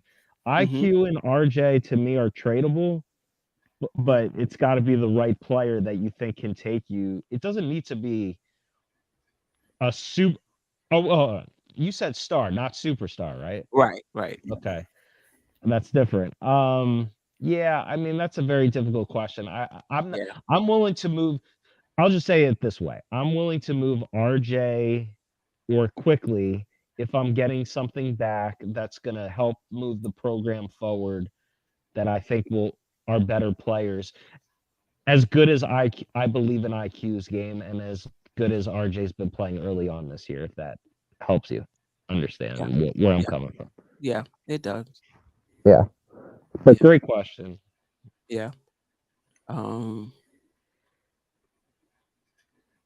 Real quick with Paul George, I see a lot of people put Paul George 33. He's 33. Yeah, I'm looking at his age now. He turns 34 in May. You know, old people don't want to put no age on him. We gave him that extra year, so yeah, that extra year. So I'm gonna take that extra year off of him, man. He's 33 years old. He was born in 1990. My bad. I said he was 34. I thought so. He was too. I had to look it up. Did you all hear Scott Perry's comments? By the way, he was interviewed. Which one? I think he was the one about the Donovan Mitchell or the recent. I think he had another interview. No, did he? He had another one. I don't know if it was today or there was the Michael K show where he was asked what he thinks the Knicks need. I thought his answer was interesting. About he thinks. The quote was, to me, I think they need a player that can create some more offense off the dribble for himself and for his teammates, some size and some defensive versatility. To me, that may allow you to maybe push a guy like RJ Barrett down to the 2-guard position where he is big every night against his opponents. And he's looking for somebody. He thinks we need another wing that can create off the dribble. It's funny how we're talking about that with Quentin Grimes, but that sounds like RJ Barrett right now. So we need another one. Yeah. I think he wants more versatility on the wing for this team. He doesn't know who that player is. He said it doesn't need to be an all-star, but he thinks they're definitely missing that, and he would like to see what this team can do with one more wing player that's legitimate.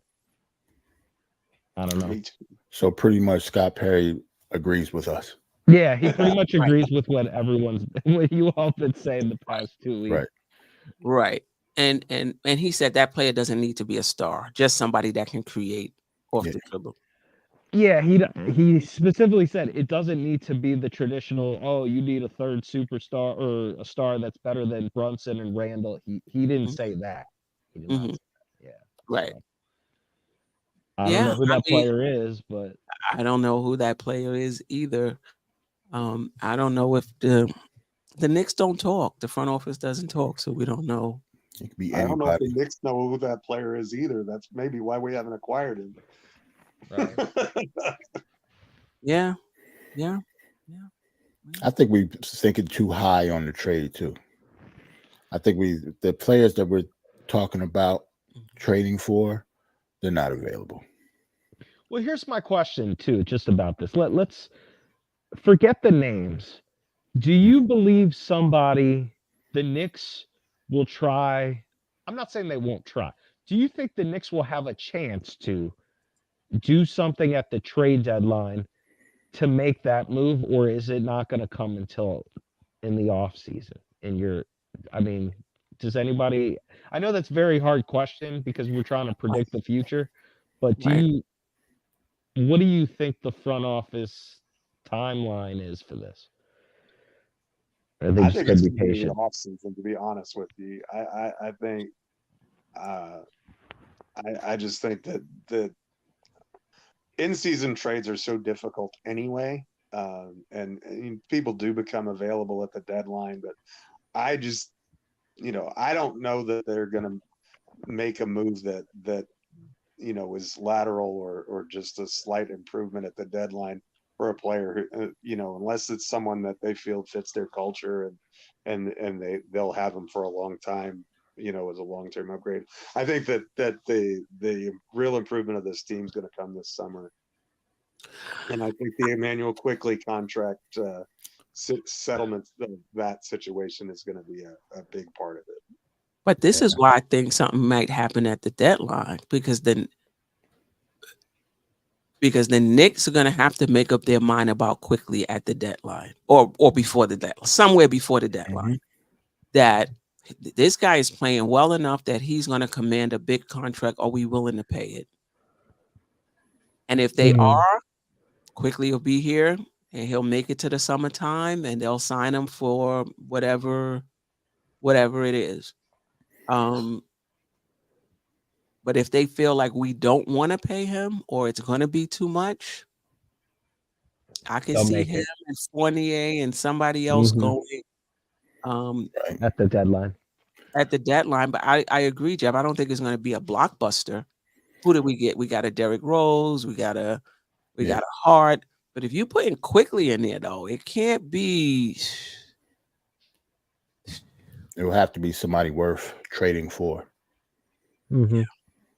I was just going to say real quick that, like, if they don't make a move, that means that we lost IQ for nothing. And I don't know, we didn't use Evan Fournier's money to get anybody else here.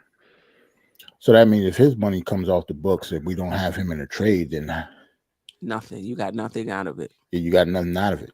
Like, we can't use that money in a trade to bring, something else back. So that means that's his option. Right? Because I think he's under an option. So you can pick up his option and include him in the trade, right? Picking his option. I don't think anybody wants that option. I don't know if you can do that anymore under the new CBA. Somebody correct me if I'm wrong. Can you pick up his option just to trade him? But even if you did, you would have to know what that trade is before you pick up the option, though, right? You're picking it up just to do that, correct? Yeah, because that'd be crazy. We'll pick it up just to see. You know what I'm saying? I don't want to do that, right?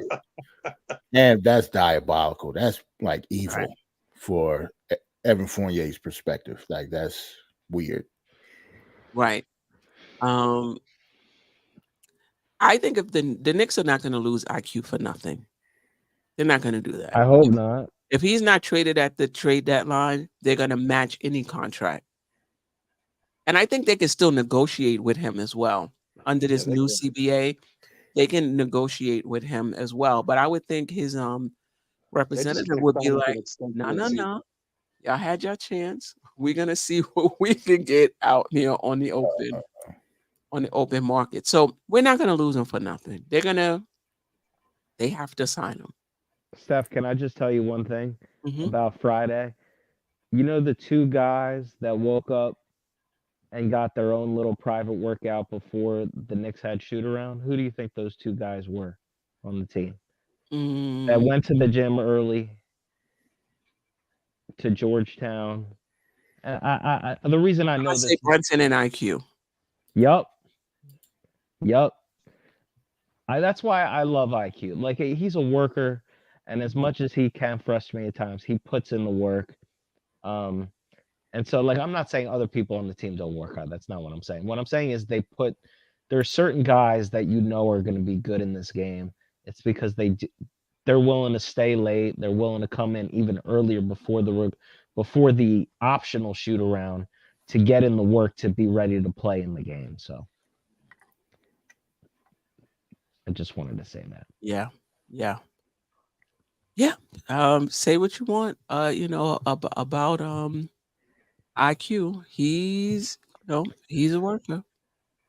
And he's been a good Knick. Like he's been like, I'll say this: if he goes, I support anybody who, as long as you represent the organization. Like IQ to me, if we just can't pay him, like because he's going to command too much, I'll get it. I'll be upset, but like obviously I'm going to hate it if we lose him for nothing. But like IQ to me has been a good Knick. He really has. Because you can always trade him. Why lose him for nothing when you could sign him and still trade? He still has value. He does.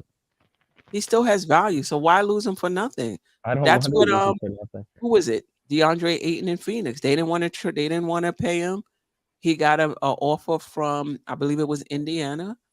He came back, and then eventually, they traded him. So I wouldn't lose him for nothing. Sign him, match the contract, and trade him afterwards. Right. You can't let an asset like IQ go for nothing. You just can't. And I think they know that. Like they can't let I don't ever hear Leon talk. So maybe they maybe I should not speak on that. But like they can't. They have to know that what IQ's value is to the team, and they can't let him walk for nothing. Come on. Right. They can't. That would be. People talking about Obi for them 2 second-round draft picks, letting quickly go for nothing. Yeah. That's not going to happen. That's not going to happen. But we haven't heard anything about anything, and we're not going to. We're not. I can say the same thing. We're not going to. Yeah. Don't expect to. Yeah. And I don't know about that. What do you guys think about that? 6'2" guards that score and don't pass are a dime a dozen. No. I think that's Emmanuel Quickley. Right. I don't think that's Emmanuel Quick. Geoff, what did you say? Was it assist percentage or pass percentage? Assist percentage. His assist percentage is what, 24%? Something like that. It's tops on the tops on the team. I don't think I look. I get what he's saying, but I don't think that's fair because IQ to me is different than just a guy that scores. We're talking about a guy that can not just score the ball. He can get hot and like just win the game for you. Like he's a hot scorer, and he can play defense. He plays defense. And look, I didn't hate on his passing. I know he can pass. He over dribbles at times, but IQ was almost the sixth man last year. So and we missed him in the playoffs. So he has a lot of value. I disagree with that. That's just me. Yeah, but I also think I disagree with the idea that he doesn't pass. Definitely passes. Maybe he doesn't pass as much as we want him to. And yes, there are people that he missed. Brunson too. Randall. True. But when you look at that assist percentage, the percentage of shots that's been of the Knicks made field goals that's been assisted on.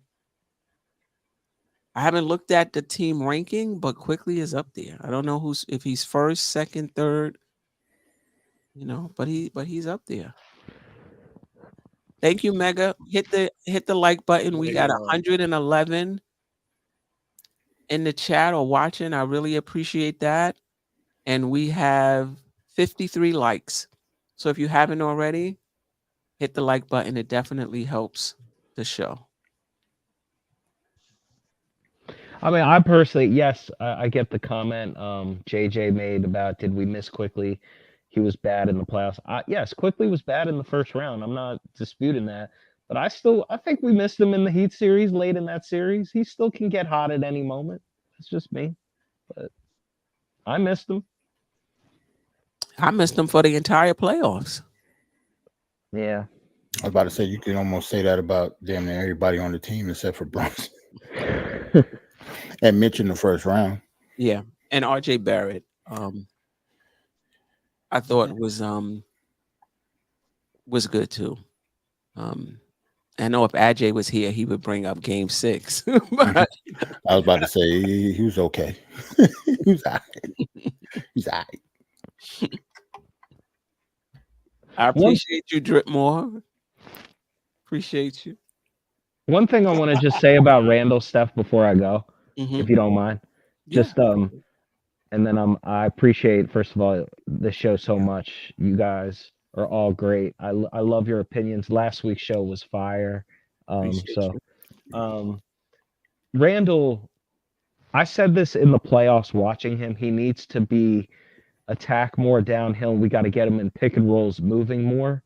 Like, because your three is not always going to fall. And so, like, I am happy that I think he's starting to do that more.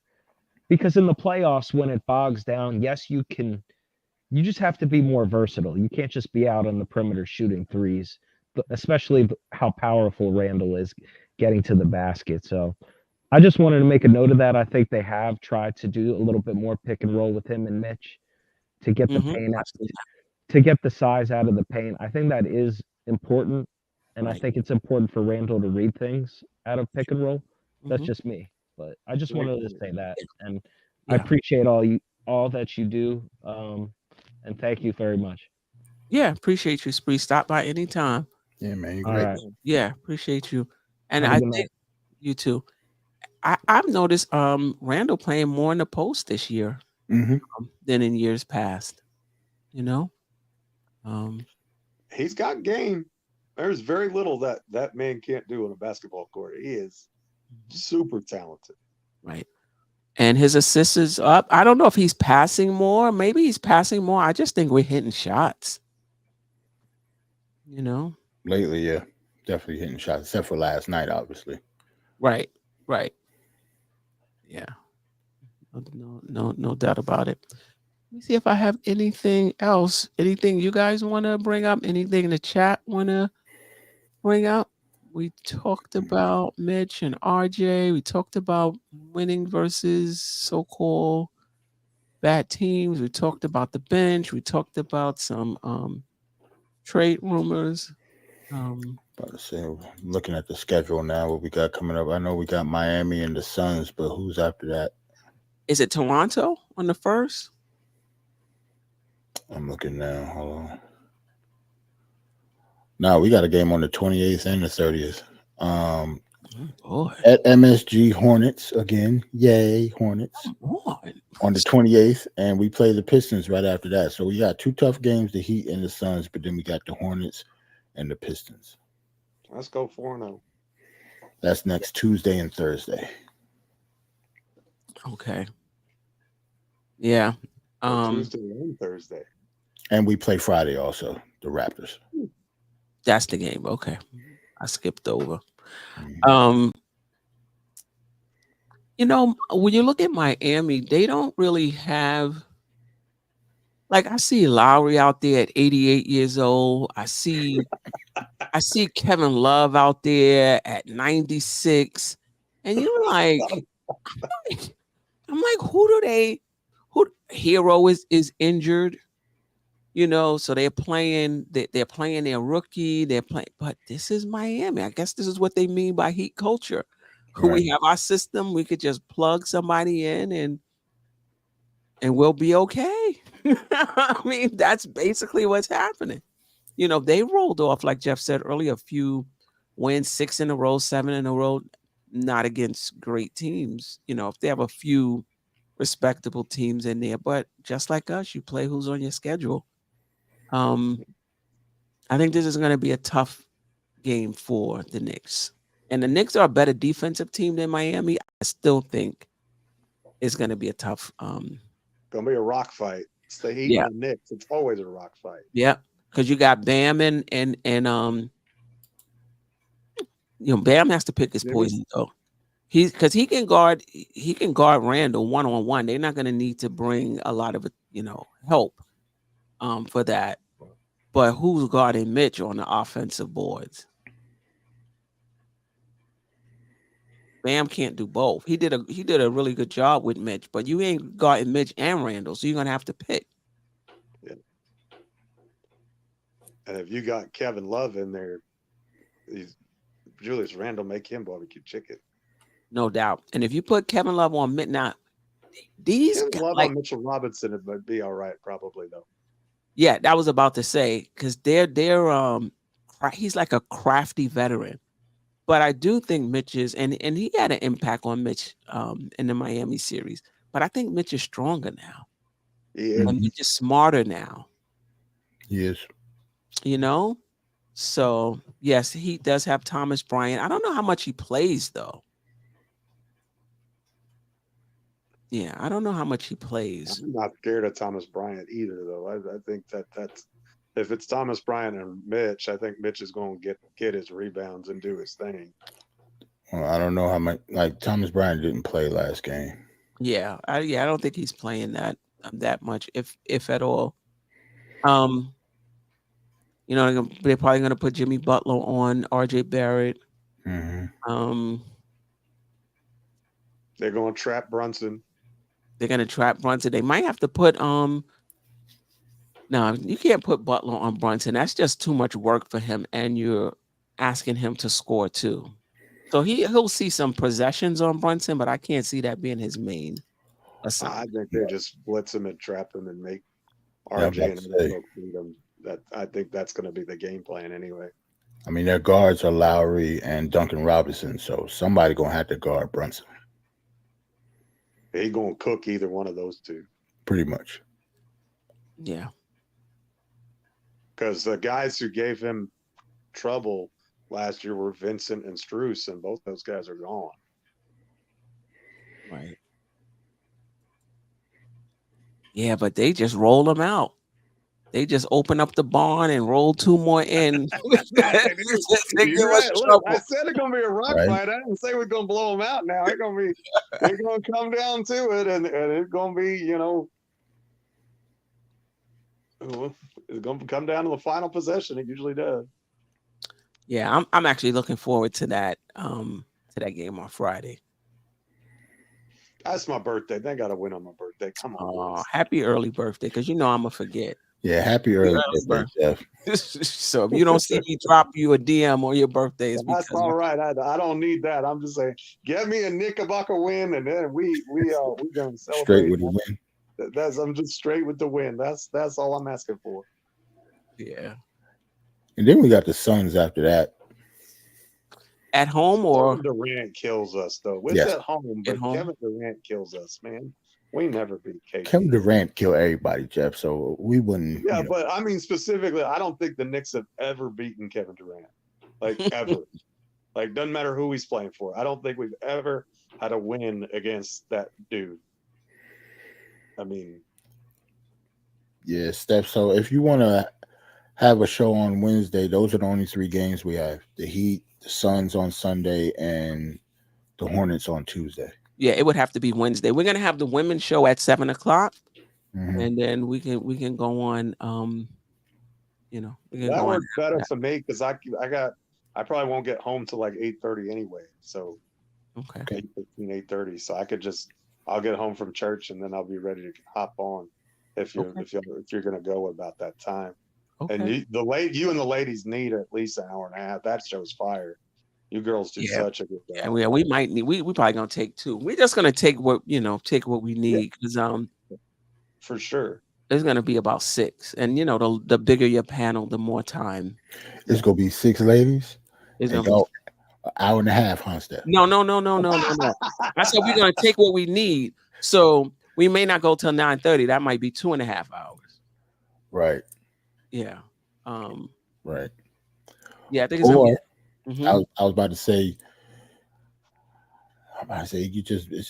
It'd just be melted in one big show. Then, really, you're not gonna have no time. Like if you're gonna have both shows that night, I don't know. Just tell me when you want me to hit the link. Right. So if you're gonna have a show between 7:30 and 9:30, and then we come on 9:30, then same show. You just switching out.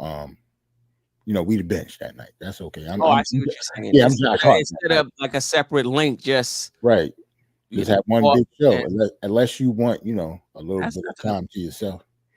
No, I'm ready. I'll be ready. I wasn't sure if you was trying to stream for like 6 hours straight. You know what I'm saying? You know how we do. Like, easy. Yeah. Yep. That's tough. Yeah. Keith says, I don't think we beat Phoenix or Miami. I hope I'm wrong, but I'm still betting money we win. Pablo M, happy birthday, Geoff. All right. Thanks, sir. Yeah. I think we beat Miami. Phoenix are they healthy? Booker's back. I know Beal has been back. Check their last game. Unless he went out again. Is Beal healthy? I don't think Beal ever healthy. Ever. Oh, they playing now. They're playing Portland now. Beating Portland, of course. The Suns.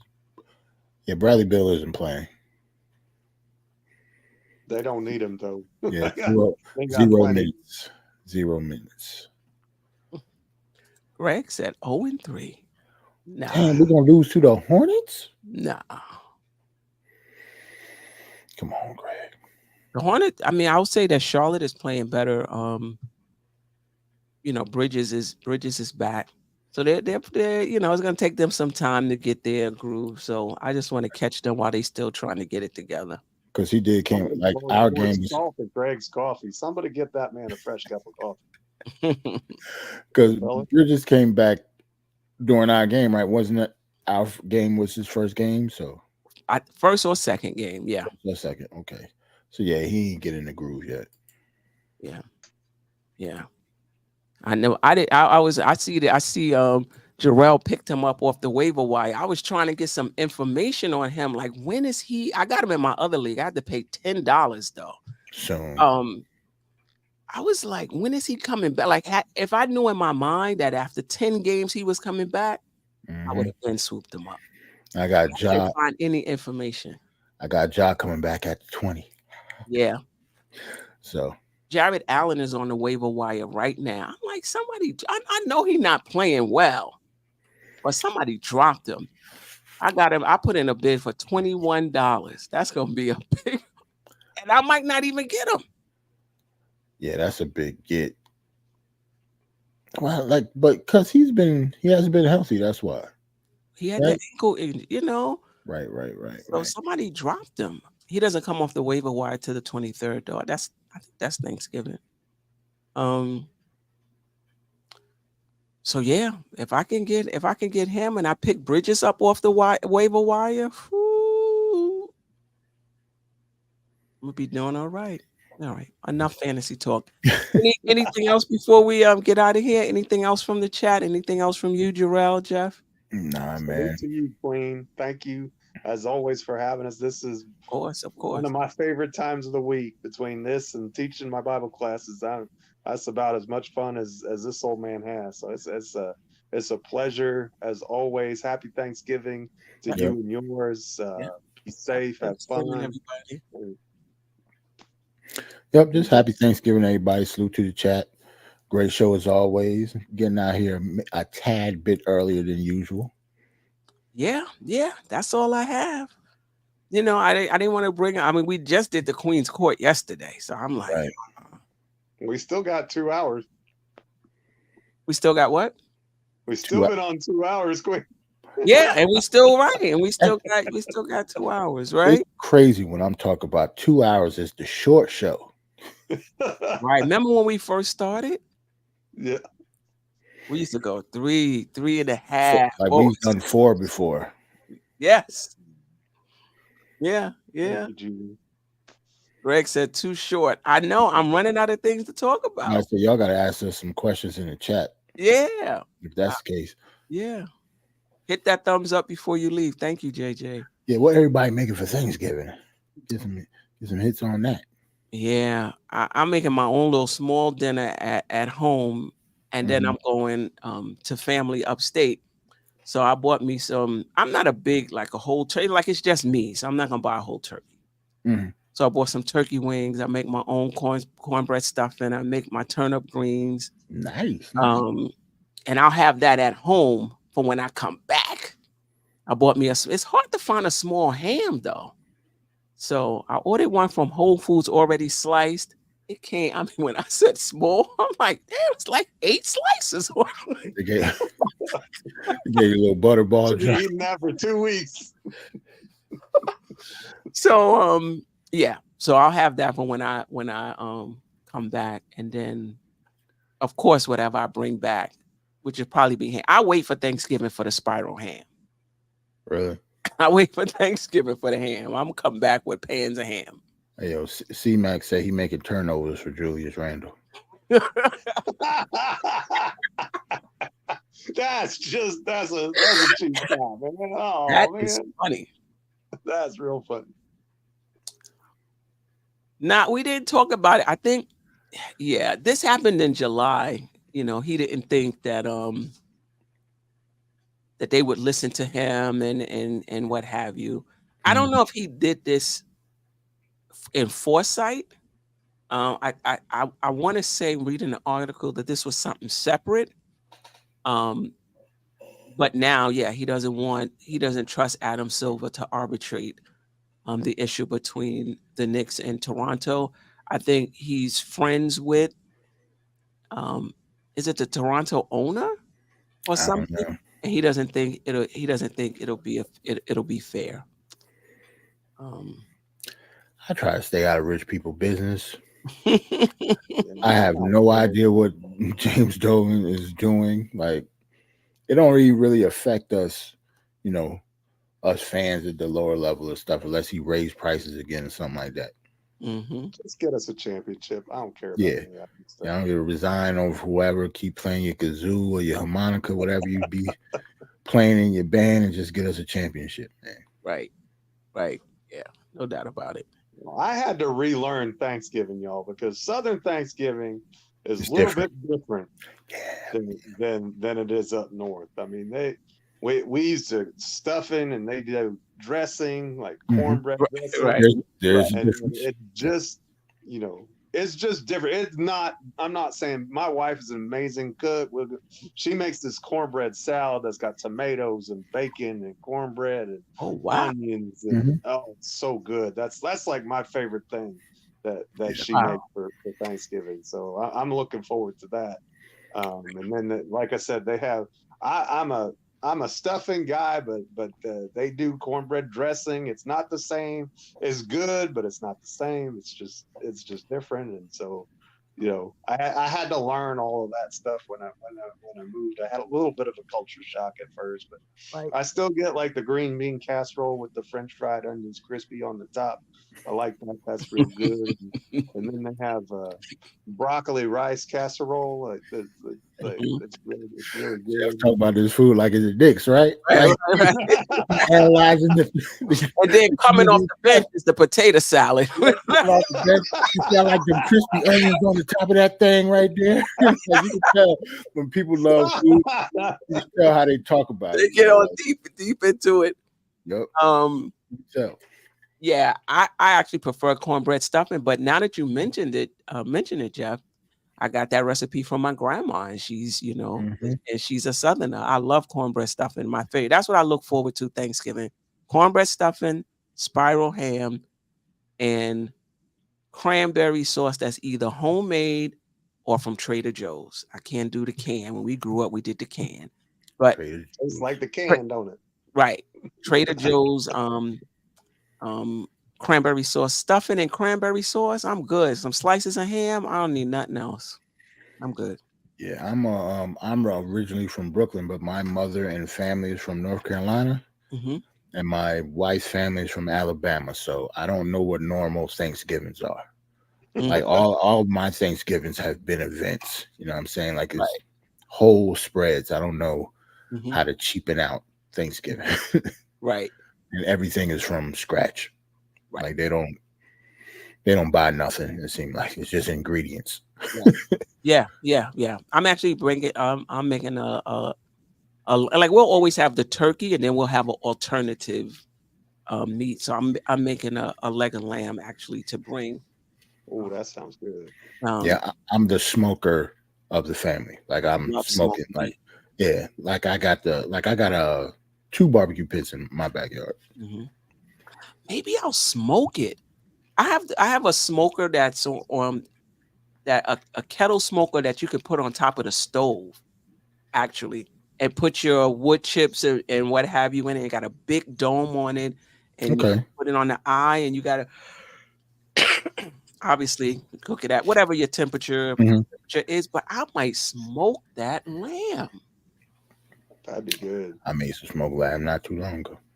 I might smoke because I'm like, oh, I gotta go and I gotta look. I got all this because I got the rosemary and all the season. I'm like, I gotta go online and see how to cook. I've never cooked a leg of lamb, but I've smoked plenty of meat. So I might just smoke it. Thank you, Jerrell.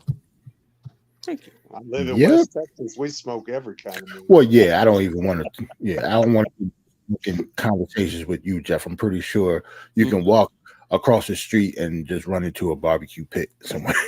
Right. Do y'all smoke macaroni and cheese? Smoked macaroni and cheese is good too. I have, yeah.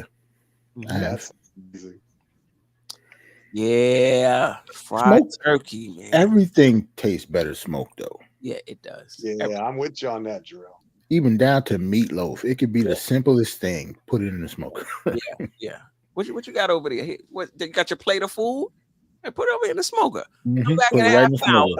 Yep. Put on that low smoke. Put on like 150. Put it on that low smoke. It'd be all right. Yeah, I love fried turkey too. We had that last Thanksgiving. Smoked mac and cheese is good. Yes, it is. Yeah.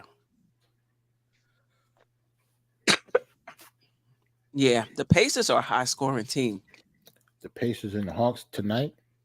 Hold on, let me see that. I didn't see that. I saw Halliburton got off though. I heard Halliburton went off today. He's on another level right now. I don't even want to have that Halliburton conversation anymore. 157 and 152. Wow. No overtime. Wow. Good. How is that even possible? I don't even think I'd want to watch that game. Yeah, what's the record for a total amount of points with no overtime? This is 4 quarters. I don't see no overtime.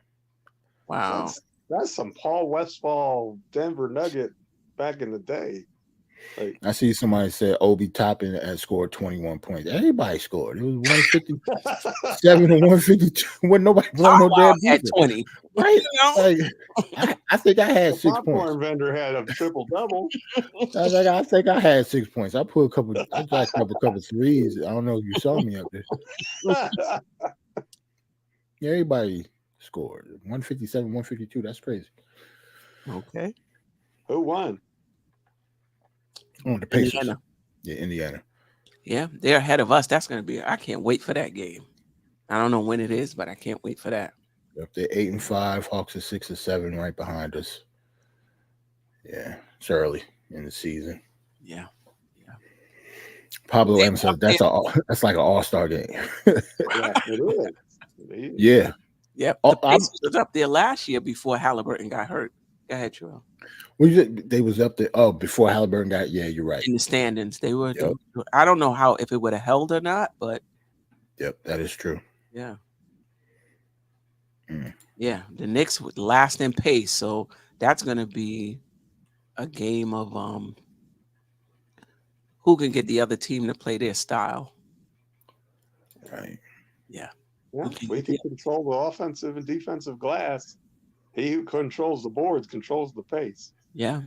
Halliburton had 37 and 16. 37, 16, and 5. I figure I throw that 5 in there. I give a damn about them rebounds. But he had 37 and 16. Obi's coming off the bench. He was starting. I mean, he wasn't getting a lot. I mean, he was getting like 20, like anywhere from 18 to 20. I don't know if it was 20, maybe 18 to 20 minutes a game. But he was starting now. He's coming off the bench now? Yeah, he's coming off the bench. He's a 6-man, though, I think. Okay. But he's definitely coming off the bench. Aaron Naismith started. Okay. But Obi did play more minutes than him and Buddy Hield. Buddy Hield is at the small forward, Aaron Naismith at the power. That's a small No wonder why they can't stop nobody. Right, yeah. Right. Yeah. Yeah. Yeah, the only defender in that on this starting 5 is Bruce Brown. And Miles Turner, if you call him. Right. But he's been slacking off at defense. At the very least, but. Yeah. Yep. Yeah, Greg asked, is that a record? 16? No way. Nah, 30 even, I think, is the record when it comes to assists, I think. Scott Skiles, Orlando Magic, early 90s. And 22 is the Knick record by Chris Duhon, isn't it? Yes. Wow, that's a throwback. Chris Duhon. Wow. One of my most hated Knicks. Yeah, me too. Anyway. Mike D'Antoni. Right. All right.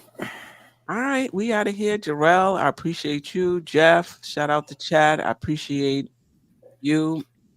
Paris Duggar, Randall is better than Obi, but Obi is missed. Wow, Paris Duggar. I know it took a lot. You in the holiday spirit early. Right? He said he was better than Obi. That's the first time I ever heard Paris say something like that. You in the holiday spirit early. He's trying to get on the good list for Santa Claus is what he's trying to do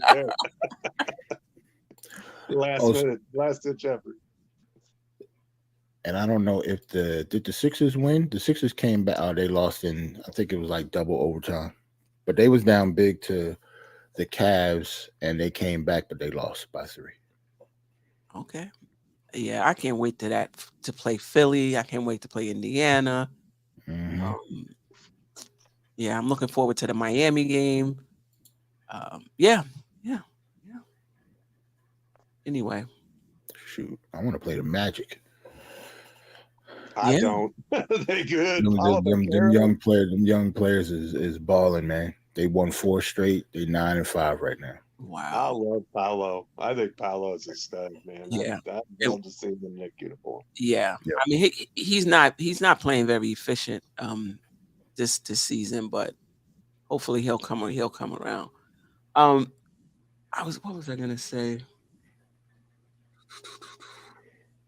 You was about to get off? Yeah, I was about to get off, but then something came. You was talking about the Magic. Yeah. Was it another team? Not sure. It's okay. It's not important. We'll be back next week. Monday, Queen's Court. Nothing but Knicks channel. The Knicks don't play Monday, so we'll be back at our regular time, 8:30. Wednesday, right here, Dope Soul Sports Talk. The women's show, me, BX Chris, Tsunami, I'll be there. Ebony from Matt Knick Fan. Ebony, aka Matt Knick Fan, will be there. Who else? The 2 Knicks chicks will be there as well. Lady and the Chef and her mom, Diva Lock. So that should be a good show. That's next week, Wednesday.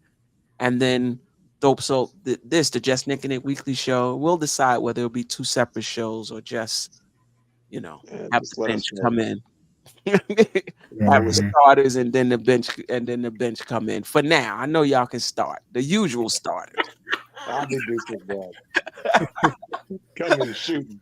You know what I'm saying? Coming in balling too. I'm IQ. I ain't passing nothing. Be like, Dad, Jerrell, you didn't answer that question in 5 minutes. You ain't gonna let nobody else go, huh? Shooting, man. Gotta shoot. Until next time, everybody enjoyed Thanksgiving and stay safe. Until next time. You tune in, that means you're feeling the vibe. The bell rung, you already been subscribed. Right now, the queen, she on live. Please pull over the whip, no phoning when you drive. Dope Soul sporting with the talk. First lady from New York, Brooklyn. All my people, you rocking with the chat. Hit that. The like button would tell me where you at. You know, Step from the MBK. Born and raised up MBK. Hey, real lady, where she holding it down. No matter way how you feel, she gon' greet you with a smile. Sister, you one of a kind. Yes. Sister, it's time you That's shine. Dope Soul. Where you at? Dope Soul.